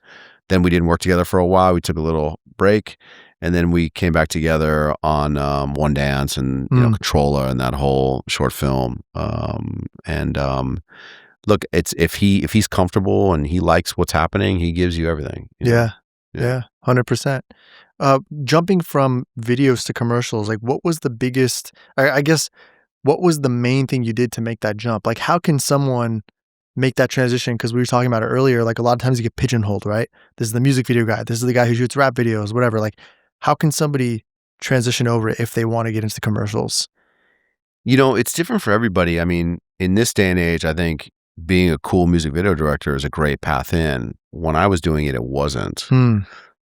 The generation before, the Mark Romanics, the Glazers, it kind of flip-flops, right? One of the challenges that I've faced in my career is that, like in photography, I kind of do a lot of different things. So even in as it relates to commercials, when I was working with Rihanna a lot, I was doing a lot of beauty, fragrance. I was working in Paris a lot. I was working, in a lot of sort of fashion. Well, that doesn't really take you to Samsung, Nike, stuff like that at that time. Right. You had to have sport on your reel to do that. Right. So in many times in my career, I've had to look at my reel and start to say okay, how do I start to position? Because I don't want to do as much beauty. I want to do Nike. I want to do Adidas. I want to do boxing. I want to MMA. So then you have to start you get one job, you redirect your reel, hopefully get another, and you start to build a reel this way. Yeah. Now, those people Apple's not going to hire you, or Samsung from that side, or go even bigger, Siemens Corp, or, SAP, big corporate clients. And you start to redirect this way. Now, if you want to do cars, none of that translates to cars. You got to shoot cars, or you got to find a car commercial that has, for me, it was John Legend. I did a Chevy spot with John Legend that had cars in it, but my gateway in was John. So I got a car commercial that way. Then that got me another car, right? So the celebrity music relationships got me access to a lot of different categories. So even now, today, in 2025, I have, 30 spots in beauty and fragrance cosmetics. I've got 20 spots in car. I've got these spots in sport. But oftentimes I get notes back, from my reps, yeah, some people still don't know how to categorize you. Your music video director, it's still, sometimes it's murky when you do too much. I see. And so my job is to sort of redirect the reels or redirect the new work. But, what's the advice to people? It's you got to get really good at something, and you got to do that thing until you're fucking great at it. And by that thing, you mean that industry? That style, that category. Not everybody can shoot fashion. Not everybody can shoot cars. Not everybody can shoot architecture. Not everybody can shoot dance. Right. Get really good at one thing. Stay on it. Build a reel. Build clients. And just when people are about to put you in a box, do something different. Yeah, I see. And only you know when that time is. Right. The problem is that most people, when they start to taste success, they want to keep going in that world. And you don't know how to start to pull back slowly and say, okay, how do I turn that dance thing and get a Mercedes commercial? Right. You know who did a great job of that is Colin. Yeah. Colin did a great job. I remember the first time I saw him do a Saint Laurent commercial. He's done a lot of them now. Yeah. And he was never known for fashion. Right. He never worked in fashion. It wasn't like he came up in Paris. Now that fashion world's really small, and they're very picky, and they're very arrogant. And if you don't know about fashion, you're not working in fashion. But because of the Kendrick videos and the style that he shot them in, and he had a good agent there. I think the first one was this dance one he did, but it was the right time at the right place. And just because you get the job doesn't mean it's going to go well, because there's a language barrier and there's a culture, and it's not, maybe it wasn't like he came from the fashion world at all, but the way that he's been able to continue doing those jobs and do more jobs is incredible. Yeah. And it also shows you the blending of fashion and music now more than ever. Yeah. In fashion, music, and culture, everything's come together. Hybridized. Sport, everything's just like feels like the same right now. Right. But I've been very impressed by that. Yeah, that he totally. did that. Do you think it's important now for artists, let's say a director or filmmaker in general is building their reel, right? And they're dialing in on one industry or category or whatever. Do you think the best move is to then find like a production company to sign to who can rep them and get them? Oh, that's a big conversation. One thing I'm really proud of is that I was kind of the first guy that really built his own company outside the bigger companies. Black Hand. No, Les Enfants, LET Films. Les Enfants was the first company. Then that became Black Hand, and now that became Archivision. But LET started in about 2007 or so. And I'd been at a company in New York, a smaller company, and I left there, and I formed LET with Ciara, my old producing partner.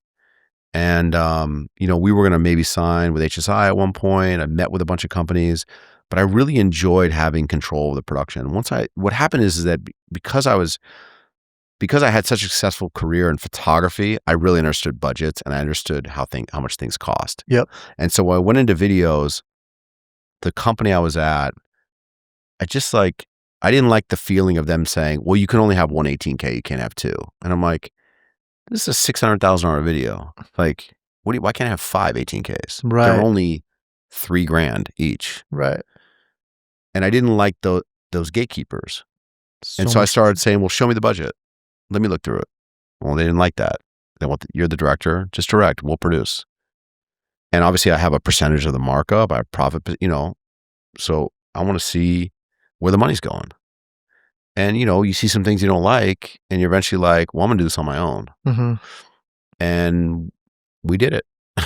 and it's rough, and there's rocky roads, and you get into Teamster issues, and you get into labor board issues, and you got to get insurance and payroll, and I just settled a case recently. Like, it's just things happen all the time. Liabilities on you. All the time. Yeah. Car accidents, fucking lights falling from the sky. Right. But if you can manage it, it teaches you so much. Yeah. You really learn. But it is nice to have a good team of other people. So fast forward, what I did with Black Hand was I made partnerships with bigger companies. Mm-hmm. So I always protected my work, my clients, the artists I work with, the client direct stuff, people like Larry, David Beckham, people like that. But then if they brought me work, I would let them produce it. Okay. So and that's still to this day, my new company. Archivision has a relationship with Arts and Sciences, which is by far my favorite company I've ever been at. Nice. They're just a beautiful group of guys and amazing directors and just real like soulful people. Yeah. But if the job comes to me and it's something, my relationship, I produce it. If it's something they bring, I direct for them. Yeah. And that's a healthy relationship. Yeah. I remember when Colin wanted to start a company, and I got on the phone with him, and I said, you should do it, man. Do it non-union, learn it inside and out. It's a lot of responsibility. It's hard because it's when it's great, it's great. When it's bad, it's horrible. Mm-hmm. When you get that call Monday morning, you're like, somebody on a car accident, or somebody broke a camera, or we didn't pay people on time and the unions are chasing us, or, X, Y, and Z. It's a lot for people. You have to be able to switch that mechanism. Right. Takes you away from the creative. It does. I'm kind of half my father and my mother. My mother was creative. My father ran businesses. So I have like a good ability to switch between the two. Okay. But, there are weeks where you're like, I wish I just didn't have to deal with this. Right. Right. I think in this day and age now, the budgets are so small that the best thing you can do is find your tribe. Okay. I am a major supporter of Edgar Estevez. Oh yeah, Edgar's great. And his whole crew. Yeah. Joan and Digital Sword and Andreas and all you work with them. I love them. Yeah. And I met them like 4 years ago, 3 or 4 years ago. Edgar, like, my whole thing is like, if you hit me on Facebook or you hit me on Instagram or you hit me on Friendster going all the way back and MySpace, you know, shout out to Lexi, you know, people that hit me like on platforms, I'll ignore you for the first 15 times. Really? If you keep going on 16, I'm going to respond to you. That's how I met Taj. That's how I met Alexi. That's how I met Edgar. Edgar rolled up on me at a Oscar party. He was with Russ. And I didn't even know who Russ was. That's how tapped out of music I was. Damn. And he's like, yo, you're my idol. You're the greatest. I've been trying to hit you forever. I'm like, I think yeah. And he charmed the shit out of me. And he's like, if you ever met Edgar, he's just like, he's such a ball of like good, positive energy. Yeah. And he just looked me in my eyes. He's like, me and my friends, man, we grew up on you. You were our favorite director. We made it our company's called Blank Square. We patterned after Black Can. We want to be like you and we're doing it. And I was like, okay, cool. What have you been doing? He started showing me the work and we just connected and I met his team, met his crew and they're just like, I mean, Joanne is like edited everything for me the last 3 years. It's awesome. And I just like, these guys are me 20 years ago. Yeah. And they're teaching me things, especially about AI and about VFX and about new ways to do things. Yeah. And I have to remind them, as I say to Edgar, and I'll say it here, when you get in that van and you're racing up a mountain and you're looking out the window at the sun and you're measuring, 15 minutes, 45 minutes, and you're nervous and your heart's beating and you're trying to get that camera, that Steadicam, that artist up that hill to get that shot. And you come out of the van and the sun's starting to set and you're yelling and screaming and someone forgot something and you're like, put on your phone and just get that moment. It makes you a better person. Yeah. It battle tests you. Yeah. The problem with sitting in a room doing this is you never have to do that. I see. So if you've never walked the streets of Bombay and smelled the saffron and what it makes you feel, and when you look at the dust on the dirty street, how are you ever going to prompt it? Right. So you can't substitute experience for convenience. Right. Right. 100%. We are only as good as the life we've lived. 100%. You know what I mean? Yeah. So that's always my message to young directors and always to those guys. And I'm in with those guys forever. Like I'm so proud of who they are and what they're doing and where they're going and how much they've grown and I trust my work with them. Yeah, that's awesome. I met Edgar we came up around the same time. He's a little bit older than me, but you should have him on, man. His story is like, yeah, I love Edgar. Undocumented till he's 27. I mean, his stories. I met him when he first moved from Miami, and we've been in touch since. He's a good dude, man. Yeah, a lot of people on this journey, and he's like, I mean, all of them. Ivan, I love all those guys. Yeah, heck yeah, man. I've been in Ivan's ear for a long time. Like, come on, man, it's time to move on. Right. It's time. I know. He's doing the Cali stuff still, right? He's very good. Just come on. It's time. Right. You got to let go. Right. Got to do something different. Right. Yeah. Well, you've had a legendary run in videos, commercials, and now you're in the film world now. I had the pleasure of watching both there was Monster, and then there was oh my God, excuse me, Surrounded. Yeah. And two totally different styles of film. I mean, there's obviously Anthony Mandler. Your style is infused in both of them, but when I do compare the two films, I see very different styles of filmmaking still, even though it still encompasses you. Yeah. And I'm wondering, first off with Monster, right? I did some research and I saw it was at Sundance. Yeah. And it hit a couple festivals, or was Sundance the main one? 2018 competition at Sundance, dramatic competition. Got it. And at the time, was Monster was it gonna be distributed by Netflix, or was that like a after? No, effect? we went to the festival to sell the movie. Got it. The strategy around making it. Got it. And so it was like privately fundraised, or it was a group of people, but it was led by Aaron Gilbert at Braun Studios, who became my long-term partner in film. Braun has since gone out of business, but we built Black Can Inc. together, and we're still partners on several things. And Aaron has also been, sort of like Larry, a great supporter of my work and my craft, and believed in me more than anybody in the film space.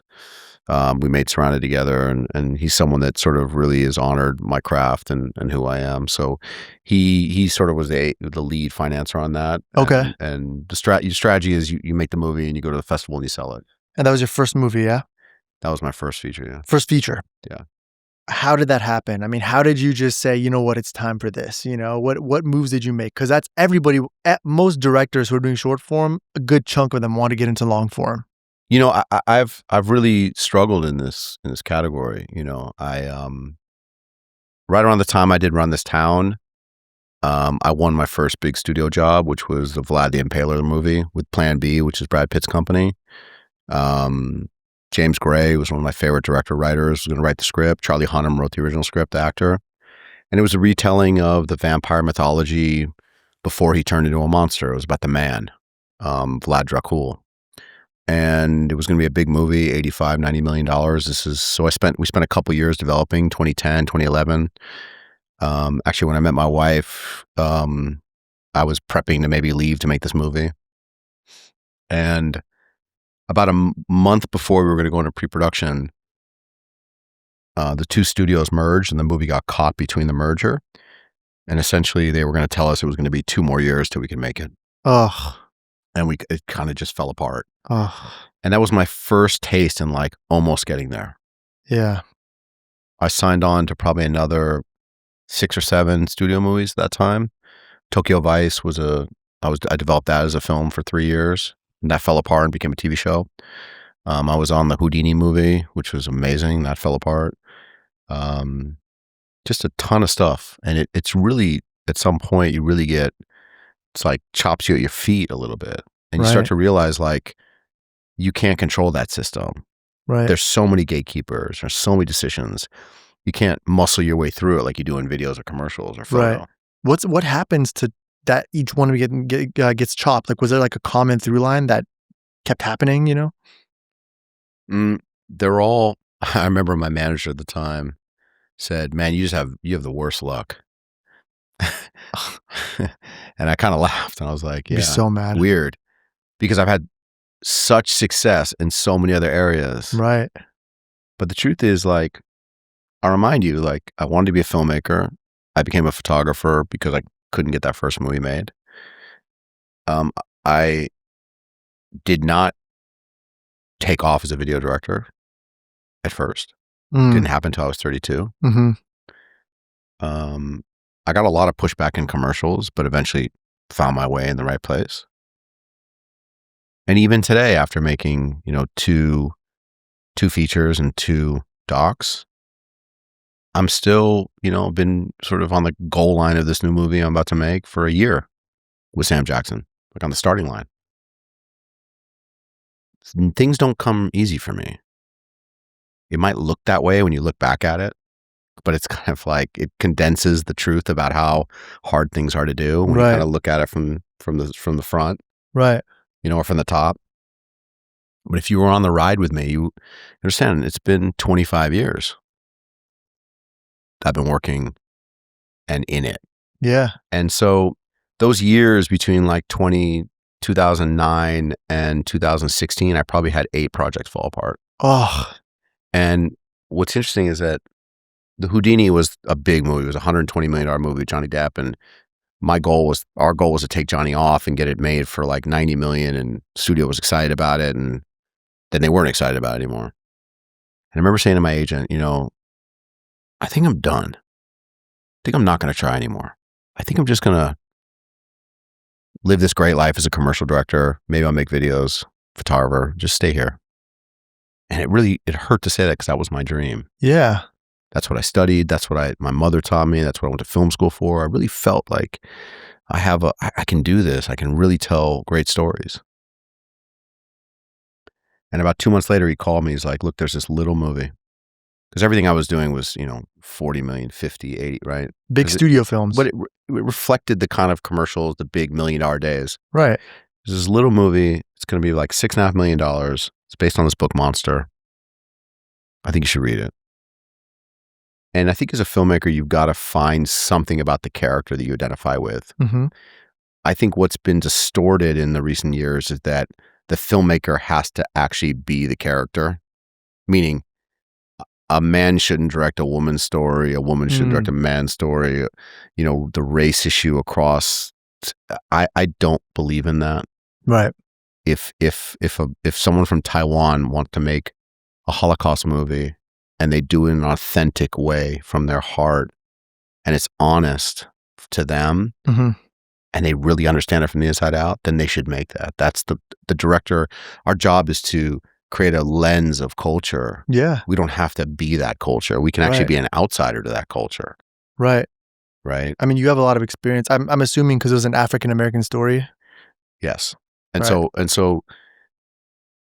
that where we are today was not where we were in 2016 when I made that movie. Right. So, there were several filmmakers fighting for it, Melina as well, several others. And I read the book, which I thought was incredible. There was very little about the story that was relevant to my life, other than the fact that I'd been around those kids so much because of my work that I could see that journey, that sort of that how easy the sort of like the streets and the danger of the streets could take people. Yeah. I'd seen so much of it in my work. Totally. When you're working with artists and the people around them and the amount of time you spend in projects, working with certain artists. And so I had a good language around it. But what I'd pitched them was updating the book, which was written 99 to 2016 with photography and cell phones and some things had to change. And what I said was like, I had done a personal project for 15 years going in and out of the murder capitals of the world as a sidebar to all the work I was doing because I wanted something non-commercial in my life. So I would go to sub-Saharan Africa, I would go to Brazil, I'd go to Colombia, I'd go to Cuba, India, and sort of sit Jamaica. That's why I knew Jamaica so well when I took Rihanna there and when I took Drake there, and put myself in very dangerous situations. I was not married, I had no kids, and I would go with maybe one person and be around and immersive in things that were not safe, to take pictures and meet people and tell stories. And I wanted to add that element to the story. I wanted to make him like a young photographer, and that's what sort of like lured him into that side because he was raised by such good people and he should know better. Got it. So adding that element gave me the hooks to the character that were like me. So I was very proud of that movie. I was very proud of the chances we took. Kelvin Harrison Jr., who's become such a prolific actor, it was his first leading role, first role in a movie of more than a line. Wow. A.B. Kaufman, who cast the movie, showed me probably 50 young actors, and I saw his picture, and I was like, who is that guy? And he had bit roles in a couple movies, but he was really like this. He was a musician from New Orleans who was trying to make as an actor, and I read him on Skype at that time, and he wasn't even off book. And my wife, who was an actress, was standing off camera, and we were watching him, and he had such gravitas and such control of his emotions, and this line of innocence and loss of innocence and curiosity. And he was the guy, and I had to fight for him because there were people that didn't want him, and we brought the two actors that were in consideration in New York. We let them go back to back and put everybody in the room that needed to be there, and it was clear who won the job. Monster was made in late 2016, finished in 2017, but we went a year late to Sundance. So the movie didn't come out until a couple years after we made it, and in that time, he did Waves and Loose and did all these other films. Got it. So people don't realize that Monster was first. Got it. And it was such a proud moment to see him rise to the occasion, but also become what I saw in him and what he saw in himself. Right. And there's no limits to where he goes, Right. And A$AP Rocky's in the movie, only done Dope. It was John David Washington's first movie, and he got Klansman from that. Working with Jeffrey Wright was incredible. He's insane. Yeah, Paul Ben Victor, Jennifer Ely. It was very like, and Mickey Madison was in it. It was in Monster too. Yeah, yeah. How much influence did you have over the cast? She worked like 3 days, and I do remember she was probably 18. Remember how inquisitive she was and the questions he asked. So it's amazing to see where she is. How much influence did you have over the casting? A lot. Yeah, a lot. Good. Making a small movie, it's a lot. What I did was I called Jennifer Hudson first. Did you bring Jennifer Hudson to the movie? Yeah, Jennifer sang at my wedding. She was a really good friend. Wow. And I called her and she said, I'm in. I don't care. I'm in. Okay, great. Wow. So now I got an Oscar winner in. Wow. And I called Rocky. He said, I'm in. Yeah, and Rocky was like, it's the only book I read because it's required reading in New York State schools. So he's like, it's the only book I read in high school. I love it. I'm in. Okay. Wow. And we just went one by one. Jeffrey was last. He wanted to see what the cast was going to be. Wow. And we just picked them off one by one. You know, Dorian, you know, Jennifer Ely, like just one by one. And you build it together. You build it, you know. That's amazing, man. I was really happy that Paul Ben Victor is a guy that I love, who had been more of a character actor, you know, and you know, is so identifiable when you see his face. Right. And I just loved his brute and his determination. And so to give him that part as a prosecutor was really special. Yeah. And I had a great relationship with him as well. For sure. Yeah. How do you think your skills translated from short form to doing your first feature? Well, to bring it back to Dave Devlin, DP, who shot the film, and Dave was Spielberg's gaffer for 20 movies. Wow. Or for 20 years, from Saving Private Ryan all the way to War Horse. So he gave me a lot of insight, because when you're making a $50 million movie, you have days, you have time, you have resources. When you make a $6 million movie in New York, you have nothing. How much time did you have? How many days? 23 days. Okay, yeah. So, you know, I had my Steadicam chief, who's my longtime Steadicam. You know, I had my, you know, all my normal tricks. So I remember the first day, it's like, oh, we're going to handheld one camera, Steadicam the other. And I remember Dave saying to me, right before the first day, he said, you got to think about what's most important. And what's most important is, where are we and what's happening? Right. Tricks, gags, long shots, sure. You want to do long takes, fine. But remember, to make your days with this much dialogue and this much story, this is the most important thing. Right. So show us where we are and get to it. Right. And by day 2, I knew what he meant. I knew what he meant. And he taught me so much about like deducing things down to what's pure. Right. The essence of them. We had, you know, a much bigger budget, and I had more room and time to play. Yeah. But those lessons about like also knowing what your actors can do stamina wise, you know, what they don't teach you in film school, and what you never learn unless you really direct theater, is if you're doing intense scenes with 3, 4, 5 actors, you might have 5 different styles of acting. Right. So Jennifer Hudson's good on take 5. Jeffrey Wright's great on take 1, 2, and 3. ASAP's great all the time. Kelvin is exhausted, never played number 1. He doesn't know how to he didn't at that time know how to sustain his energy. So by day 15, 16 of the shoot, he's exhausted mentally. I see. That's when we did all the courtroom stuff. Oh, I see. And you're having, especially in your masters where you've got everybody in it, the wides, you've got to find the sweet spot between all of them. Yeah. And know which actors need more direction than other ones that need less. Right. Obviously, when you're doing overs to singles, you're cleaning it up and you can speak that language to each person, but every actor needs to be talked to differently. With Kelvin, I had to hold him. Right. With Jeffrey, I had to be less is more. Right. Right. He's the senior in the room. He's the most experienced guy. I need to give him small notes. Everybody needs different things. And that switching in your brain between it's like speaking different languages, everybody. You only learn that on the job. Right. A director. You hope you don't.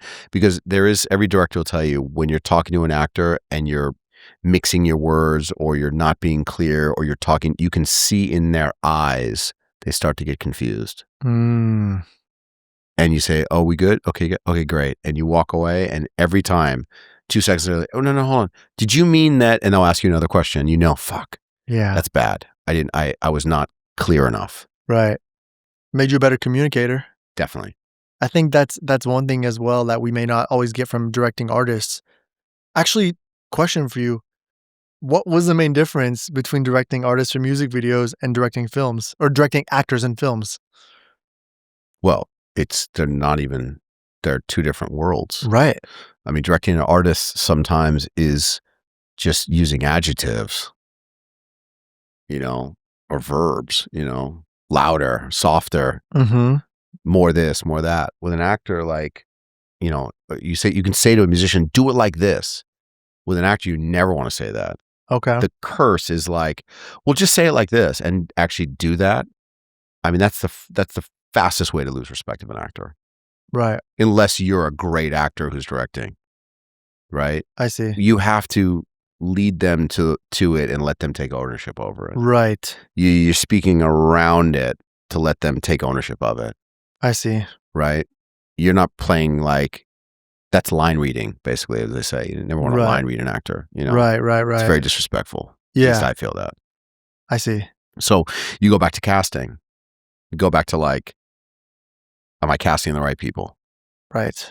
You know, and am I trusting them?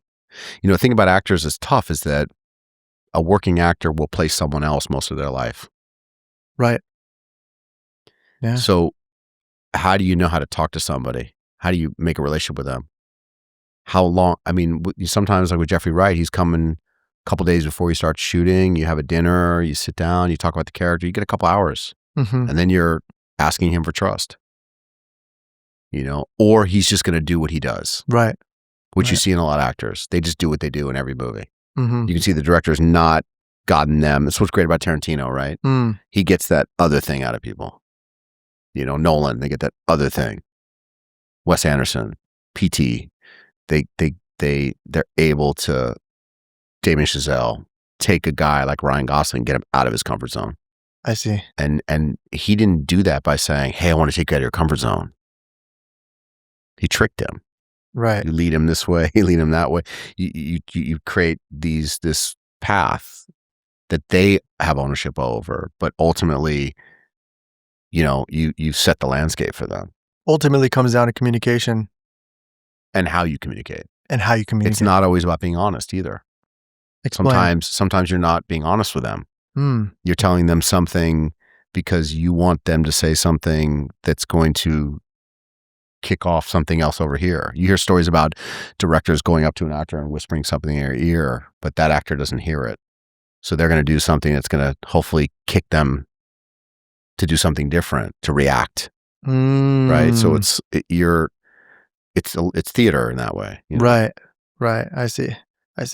My first feature film, it's going to be an indie film, and it's going to have a lot of courtroom scenes, and I'm just trying to figure out how to balance. It's a very delicate story, you know. It's about an unjust murder that happened in my community, and a lot of courtroom scenes, and I'm trying to figure out right now, how do I balance that? How much of his life do I tell versus how much of the courtroom? And I think you did a really good job on Monster. Yeah. You know, like finding balance and telling the story from all sides. But ultimately, like, were there things on the cutting room floor? I know you had something to say. Yeah, tons. I mean, there was a lot of, you know, you end up, I mean, the script is one movie, the shooting is another movie, and the edit's the movie. Right. So you got to do what works. I mean, you know, I love The Brutalist, but that's a rare case. Generally, like, I like 2 hours and under. Yeah, that was long. It's nice to be tight, you know? Yeah. Certainly in those movies. But, you know, with the courtroom, what I would tell you to do is spend time with lawyers, spend time with judges, spend time with prosecutors, learn the theater of court. Yeah. You know, I spent time with this prosecutor who said, you know, we don't really care about what the truth is. We care about what we can prove. Right. And the theater we can create. Wow. And that is very telling. Yeah. My father was a trial lawyer. I learned a lot about the presence of lawyers and the different tones and temperaments of how they command a room. Some are aggressive, some are quiet, some are play more honest, other play more alpha. And you know, that dance is really, I'm very proud of the way we captured those characters in Monster. But, you know, the biggest choice we made was to build a courtroom that looked like the new courts in New York. They're white. So you see all the classic courtrooms on very like brown and all the CSI, you know, the classic ones, and they take you see all these courtrooms are all the same. You can name every movie that was shot there. And I saw these Brooklyn courtrooms that were the new federal courtrooms that were white, and it felt like there was no history there. Right. It felt scary. It felt antiseptic and sort of like a dream. Yeah. And I wanted the movie to have these three different looks. You know, his life in the streets was lush and colorful. The prison stuff was very, you know, cyan and muted. And then the courtroom was like very like monochromatic. It was all whites and grays and blacks. And I wanted to delineate those three worlds know that this one character was kind of processing three different things. It was also the form of the story. The movie was told sort of in this sort of mixed palette of time. Right. So I had to create separation between them. I see.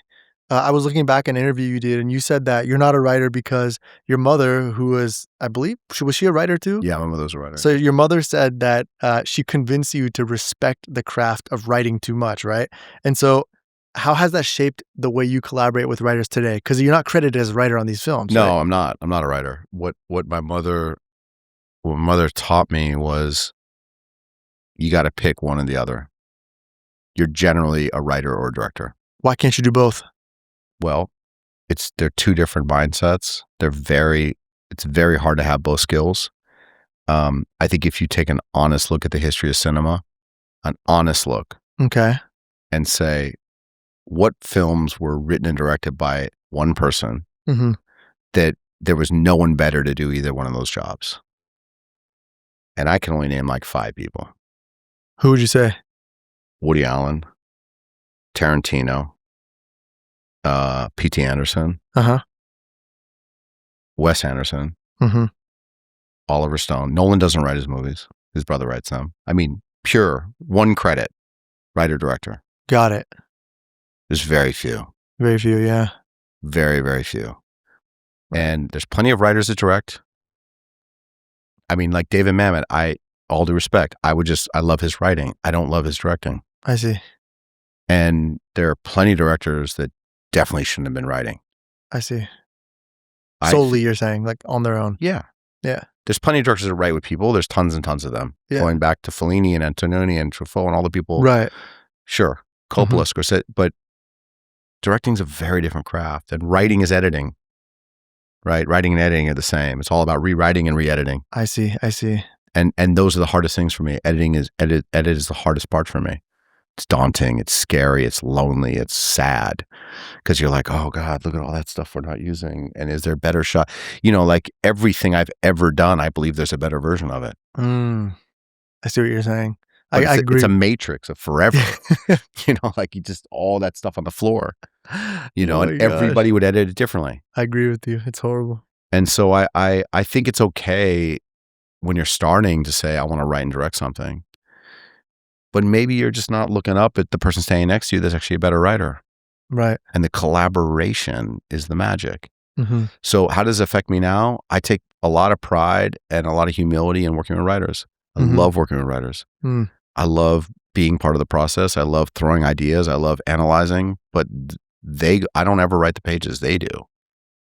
And they take ownership over it. It's theirs. And my job is to bring it to life. And I think that bringing the future visual language into the writing process helps them in how that script is going to get made. Right. I see what you're saying.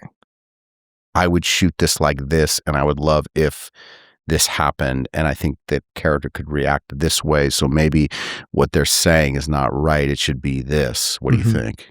Right. That sort of stuff. Right. And also the understanding of story and narrative structure and and when you're talking about action movies or sci-fi, I've developed in a lot of different categories. They're all different format-wise. Yeah. Where you want to be. Yeah. Speaking of formats, I mean, Surrounded was a Western. I've never seen you do anything really like the Lana video kind of had some Western elements, sort of, but. I wrote my film school thesis on the Western, From Shane to Unforgiven. It's one of the great genres, and It's one of the great filmmaking genres. And I was set to make this other movie, and then COVID hit, and we needed something that was contained and outside. And I'd read that script a couple years earlier. Perfect. Yeah, and my producing partner Derek, we sat down with Andy, the writer, and we pitched a different version of the movie. It was initially the movie started after the crash, and it was a young white outlaw and an older white doctor. Oh. And we had found the story of this woman who was a black woman, was high as a man in the Old West, and we sort of asked him if he would adapt it to that. And we had met with Letitia very early on, and she came aboard as sort of a producer and helped shepherd that character. And just like Monster, Michael K. Williams was one of my closest friends. Yeah. And I feel like we're talking about all the people that we've lost, but I know, rest in peace. It was such a great. He was going to be a Monster actually, but he couldn't do it. he was going to play the ASAP role at one point. Oh, really? Yeah. And Michael was the best of the best. And someone that I met Michael as a photographer. I shot the ads for The Wire in season 2. They still use them. If you go to like HBO, it's the shots in the cars and the reflections in the windows of the cars passing each other. They're still the key poster for and actually Kith turned it into a clothing capsule. No way. Yeah. My photos. So 20 years later. Amazing. Yeah, it was cool. It was a funny DM I sent Ronnie. Like, my man, like, dude, can I get a check? Yeah, wait, they didn't like license for you? No, he's like, we licensed it from HBO. And I called my agent. I was like, do they have the right? She went to the storage unit and dug up the contract. And she's like, yep. So Ronnie's like, I'll send you a box of stuff. So I rocked the sweatshirts with my photos on them. But yeah, I called Michael and you know, I met with Jamie Bell, who's such an incredible actor, and we made that wild movie at the end of COVID, and it was a tough shoot in the winter outside and really hard material, and I created a very tough set because I wanted everybody to be in it, you know, not a lot of cover, and we stayed outside. The whole movie was outside. Yeah. So every day was like a 4 a.m. called for sunrise. Oof. It was winter, so you only had like 8 hours of sunlight. Oh yeah. And so Max Goldman, who shot The Killers with me, shot that film, and we wanted a very graphic, artful palette, but we didn't want to have to light everything. Right. So it was about finding the right lens set and the right positioning of where the tree was, that we knew we had this low southern light, so we always had shape, so it looked good. And then you work with makeup to make sure the skin's right so you could shoot front light and backlight and side light. So the camera, because of COVID at that time, you know, the minute you yell cut, masks go on, 20 people come in. So what we did is we composed these like 15-minute takes and the actors were off book. They were off book 5-6 pages, like theater. So I could just keep going. So you'd start with a wide and end up in a close-up and wrap around to a 2. And we just choreographed these like long dolly, you know, they weren't dolly, it was sliders. And we had 2 like 20-foot sliders. And yeah, we were just sort of like painting in an abstract way and finding the performance through it. And then it was the work in the edit. It's like a music video kind of. In a way, we had this one big set piece. And it's where, you know, some very legendary Old West murders happened on Ghost Ranch where we shot. It was we were shooting an hour and a half north of Santa Fe and staying in this little village, all of us, a little town. It was wild. It was very proud of that movie, and that long opening scene that you were talking about, you know, we shot that on day 1 and day 2 of the movie. And we composed this 250-foot tracking shot. Wow. With a bunch of gags in it. It's the one take goes all the way inside the bar. Insane, yeah. Yeah, and it was and that was like the one big gag we got because we could plan for it. And then the rest of the movie was, you know, this very theater-like stage of this tree and the surrounding around it. But it was very proud of that movie. I love that movie. I love how as soon as the movie came on, I was like, oh, this is an Anthony Mandler film. Just from the anamorphic lenses, the composition, the way you embrace that natural light and you found the right angles. It was so perfect. But the one thing that's so crazy about Westerns is like, I've heard that they're notoriously tough, especially with the action sequences. And that film had some crazy sequences. Like, how do you even? Somebody brought me a Western recently, and I was like, ooh, I don't know if I could ever do that again. What makes it hard is the horseplay. Yeah.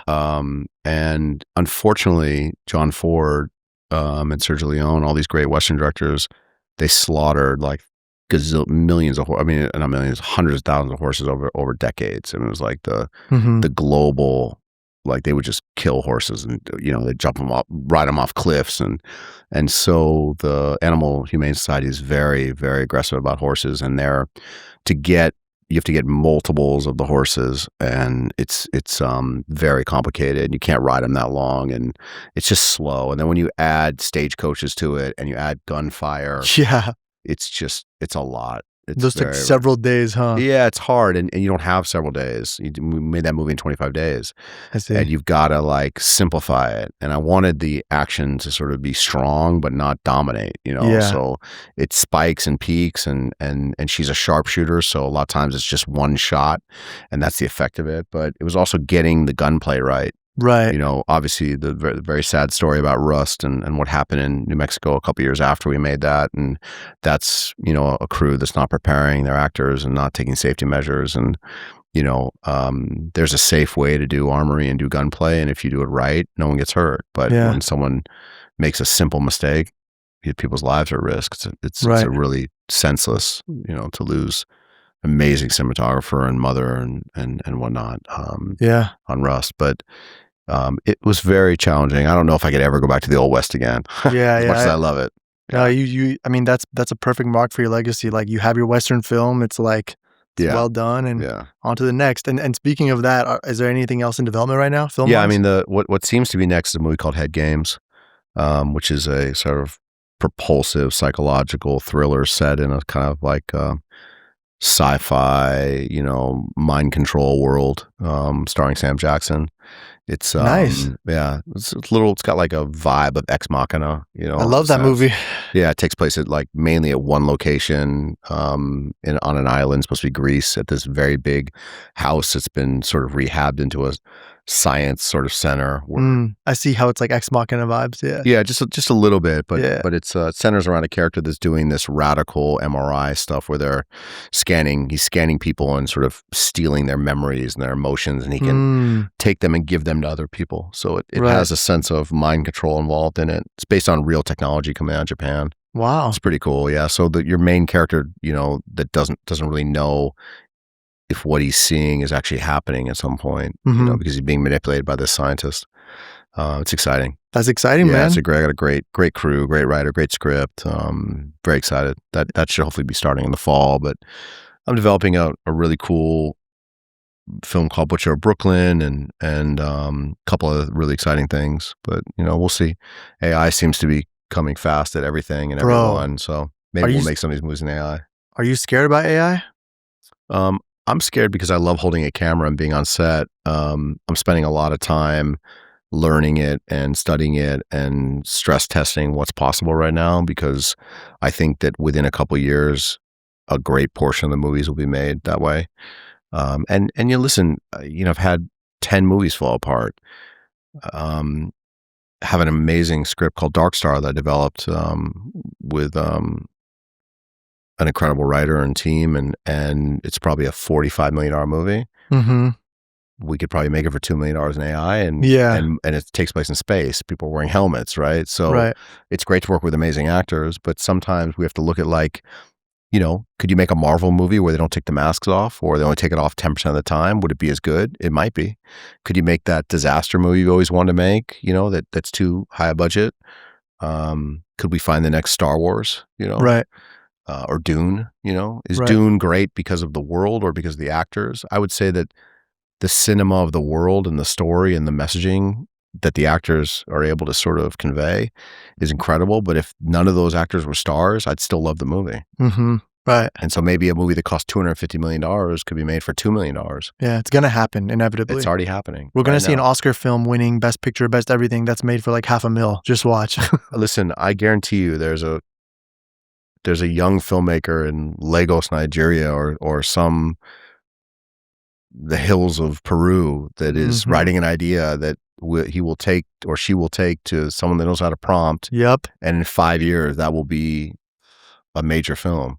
Yeah. But it's not just that. It's the fact that, like, again, gatekeepers. Yeah. How hard somebody with as much success as I've had in all these other areas has had so much trouble getting films across the line. Listen, the quality of a movie, whether it's made in AI or with cameras, it's the quality of it and the story that will matter. Yeah. There'll be a lot of bad things out there. Yeah. But there'll also be some really brilliant things that come about. Totally. And, you know, people that would never even know who to call to submit their script have an opportunity now. Right. Right. Totally. That's exciting. That is exciting. And look, there's a lot of really bad movies made, and a lot of bad TV, and a lot of bad decision, and a lot of things that they throw a lot of money at marketing and that probably shouldn't have been made. Yeah. And I think it's going to reorg that whole system. Yeah. You want to know my theory on where the future of film is going to go with AI? My theory is that There's going to be, let's say you're at a grocery store and you have the organic produce and the non-organic. The organic's more expensive. It's a little more rare, you would say. I kind of just compare that to film. I feel like film is going to be, like you said, so easy to make, so saturated that you're going to have a lot of non-organic, easy to attain AI content. And then the premium stuff will still have real story, could still sometimes have real actors. Yeah, I think you'll get a lot of great horror movies and kung fu movies and sci-fi movies and, like, look, if Zendaya wasn't in Euphoria, no one in there is a known actor. Right. At the time, yeah, you're right. Yeah. Still great. Yeah. I mean, I said something today. I was talking to Max Goldman. I said, what if Timothée Chalamet is the last movie star? He's like 26, 27. Like, what if he's the last one? Yeah. Think about it. It's the same with music, bro. I mean, we will have AI created stars that can't walk red carpets, can't make appearances. Unless they comp them in. I mean, what if he's the last movie star? As long as those great actors want to work, we'll have a reason to put a camera on our shoulder. Right. And I don't think AI will create Daniel Day-Lewis, but I think that, there will be a point in which we will see incredible performances from people that aren't real. Yeah. Does that make it less? I don't know. Yeah. I mean, look, to me, sometimes the best creative film is a cartoon, is animation. Right. They're not real. They're not real. The voices are. Yeah, the voices are. But, I've watched Minions 50 times with my kids. It's amazing. Yeah. Wild Robot might have been the best movie last year. Oh yeah, Wild Robot's insane. It was incredible. Insane. So we're already accepting some of that. Yeah. Still human-made. It's sad because the filmmaking community and the amount of people that work on films is really special when you get that right. Of course. I do think that there's been a lot of abuse as far as how hard it is to make, how expensive things are. That's why, production thrives in Spain and Mexico and formerly in Ukraine and South Africa, because you have to go other places. Right. But this is also a result of that as well. Right. I see. I think the budgets will come way down on everything as well. I think commercials will get decimated. I've been saying that. Commercials are done, dude. Commercials are in big trouble unless it's star driven. Yeah. Right. I have an honest question for you. Yeah. You have kids, your father. I am. One of them is 10. The other one is 5, about to be 6, right? Will be 6, yeah. What if your kids came up to you today and they're like, hey, Dad, we want to be filmmakers. We want to be directors like you when we grow up. Like, what's your honest answer to them? What would you say? Well, they've already said that to me. And what are you telling them right now, knowing that everything's happening in AI? I said, I can't wait. I can't wait.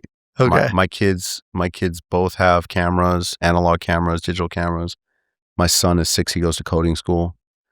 Insane. And coding. And the reason why, and he showed an interest in it early, and I sent him to one class a year ago. He was not even 5, and he was so good at it, coding Minecraft. And what I've always said to myself is, as long as I maintain the analog nature in his life, I put analog cameras in his hand, I teach him about the real world and that vision, then he will have that skill set to put 2 and 2 together. Right. Because by the time he's of age, I mean, I said today to a friend, my son will probably make a movie in AI in high school. Right. I mean, that's amazing. Right. The question is, will he know enough about the human experience to be able to create actors and performances and situations right. that are enough? And you only learn that through trials and tribulations of life, it's and heartbreak life. and discovery and adventure. Yeah. My daughter is more performative, but she has an incredible eye. Right. I think that, this mass scale of jobs that won't be available, the success of people will be in the performative real life experience, and the people that curate that and protect that. And whether that's through exhibits and plays and concerts, which are in person, or whether that's through the digital creative medium, Right. I'm trained in analog film, but I'm no less of a filmmaker when I use digital. Right.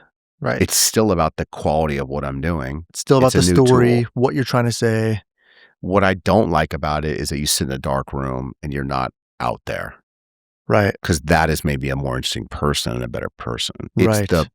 It's the owner of the little coffee shop in Cuba that I got to spend 10 minutes with before we rented their location and shot there. It's the tuk-tuk driver that got me through traffic to get that shot in India. It's it's the guide that took me into the favelas it's all of the ancillary experiences you have while you're doing what you do that kind of go away.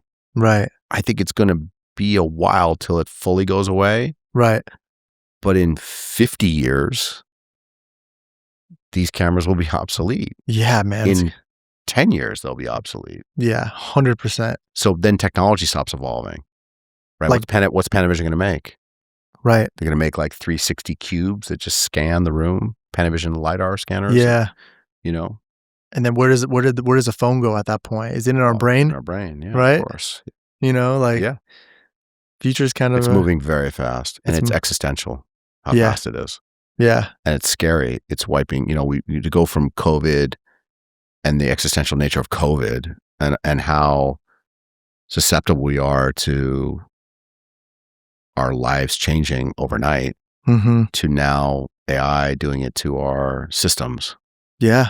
Our livelihoods. It's literally the way we think, the way we feel. I mean, I'm having to work hard to learn AI, and there are 20-year-olds they're ecstatic. It's their chance. There's some kid in a bedroom in Michigan that's like on VO3, like making a fucking skater movie. Yeah, true. He's never held a camera. Right.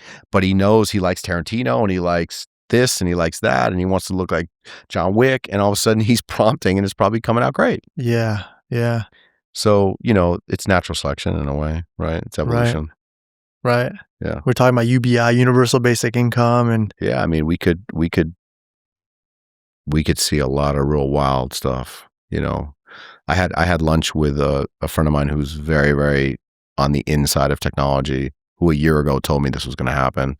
Because a year ago, the AI we were seeing was not very good. And he said, I've seen the real one and it will shock you. And he told me last week, okay, now that one shocked you. There's versions 3, 4, 5, 7, 9 already ready to go. And those will really shock you. Like VO4, VO5? Well, VO4 will probably come out by the end of the year, and 5, 6, 7 are already being made, right? My God. And so he sat with me and said, how many people work on set with you? I said, probably 70, 80. He goes, 75 of those people are losing their job in 5 years. It'll be you, a DP, a producer, a writer, a production designer. That's it. No more lighting people, no more labor. Gone. Just the brains behind the project, basically. It's the creative nature. Yeah. So I hope not. Yeah. But a portion of the industry will do that for sure. Yeah. Scary stuff, man.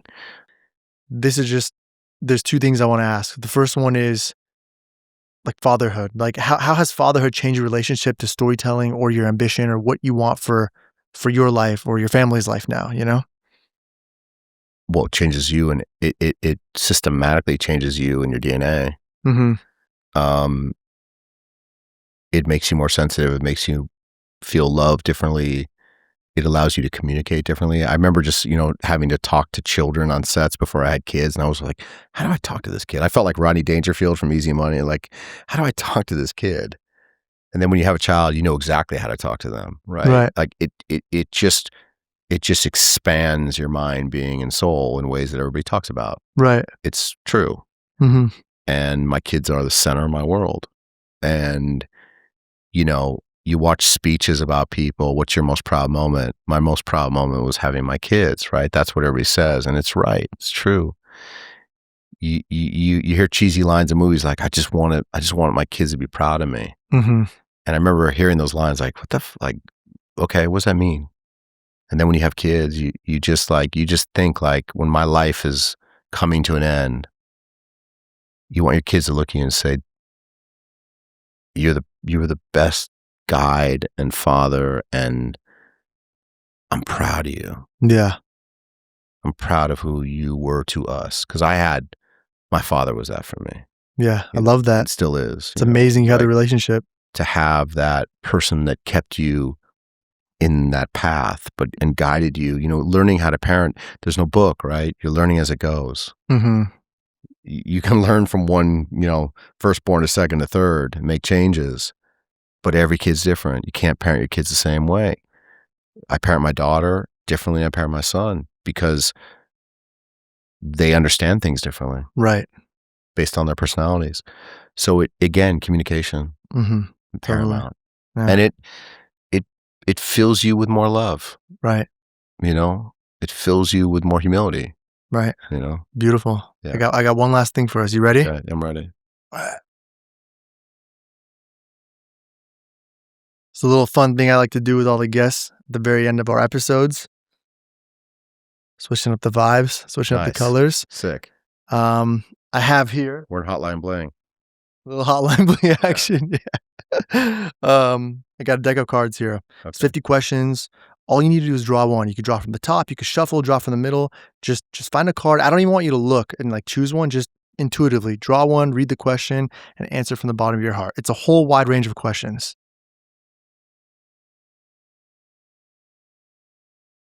I love games like this.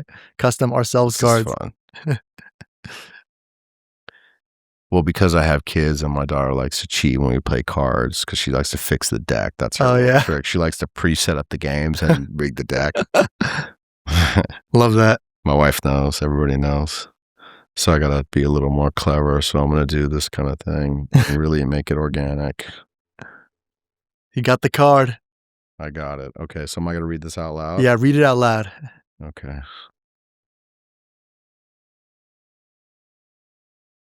How do you hope to grow and evolve in the future? That's a great card. I'm going to give you the two pillars of my life. Curiosity and optimism. Okay, I love that. The two most important beacons that I've always held, and they're not always positive. Sometimes you go to bed, you got to shoot the next day, and you're like, wow, we're fucked tomorrow. But by the time I wake up, I feel like we're going to have a great day today. When I get out of a car or land in a city, the first thing I like to do is walk for hours because I want to know how the people move, how they talk, how they eat, what the city feels like. I have the same methodology when I walk onto a set. Curious. Mm-hmm. What if we walk over here? What if we do it there? No matter how much I planned. Once the sun comes in, I want to see it from over there, even though we were going to be there. Same thing is true about, I love listening to and watching documentaries, history. I hated history as a kid. Now I love it. Egypt history, World War II history, Vietnam history, CIA history, political history, propaganda, military. I love all that stuff. I'm curious. Teaches me something. Yeah. So how do I hope to grow and evolve in the future? I just hope to continue to be optimistic and continue to be curious because life will cut you down. Yeah. It happens to everybody. Right. So being optimistic is the way you get through that. And in a way, fatigue and failure will sometimes make you feel safe by doing the same thing over and over again, what you know. But if your curiosity is actually tied to passion, to learn, to grow, you'll stay ahead of that curve we talked about earlier. Yeah. You'll stay ahead of that wave that chews you up, makes you irrelevant. Yeah. So, how's that? Beautiful answer, brother. Well, listen. Thank you, man. It's my pleasure. Dude, thank you so much, man. Thank you for coming. Thank you for joining us today, man. I honestly, this is a true pleasure. Like I said, super full circle for me. I've really idolized you since I was super young. I grew up watching your videos, man, and now your movies, and it's just it's so beautiful to see the progression of your career, your life, and to learn more about you. It means more to me than you imagine because so many of those things I created in my dark, lonely spaces. Yeah. And you take a lot of chances and you never know how it's going to affect people. And you do it for yourself. You do it for the person you're working with. You do it for others. Yeah. Right. Amazing, man. Thank you. Thank you. Thank you, so everybody, much. for watching. Y'all know what to do. If you like what you hear from Mr. Anthony Mandler himself, Click the link below. Subscribe, like. We need all the support we can get, y'all. Thank you everybody for watching. Anthony, I need your help with something. Yeah. Can you help me give a big round of applause to ourselves? Let's go, love that baby. Snoop quote. Last leaves, I want to thank myself. Yeah. Thank you, bro. We're good. That was great.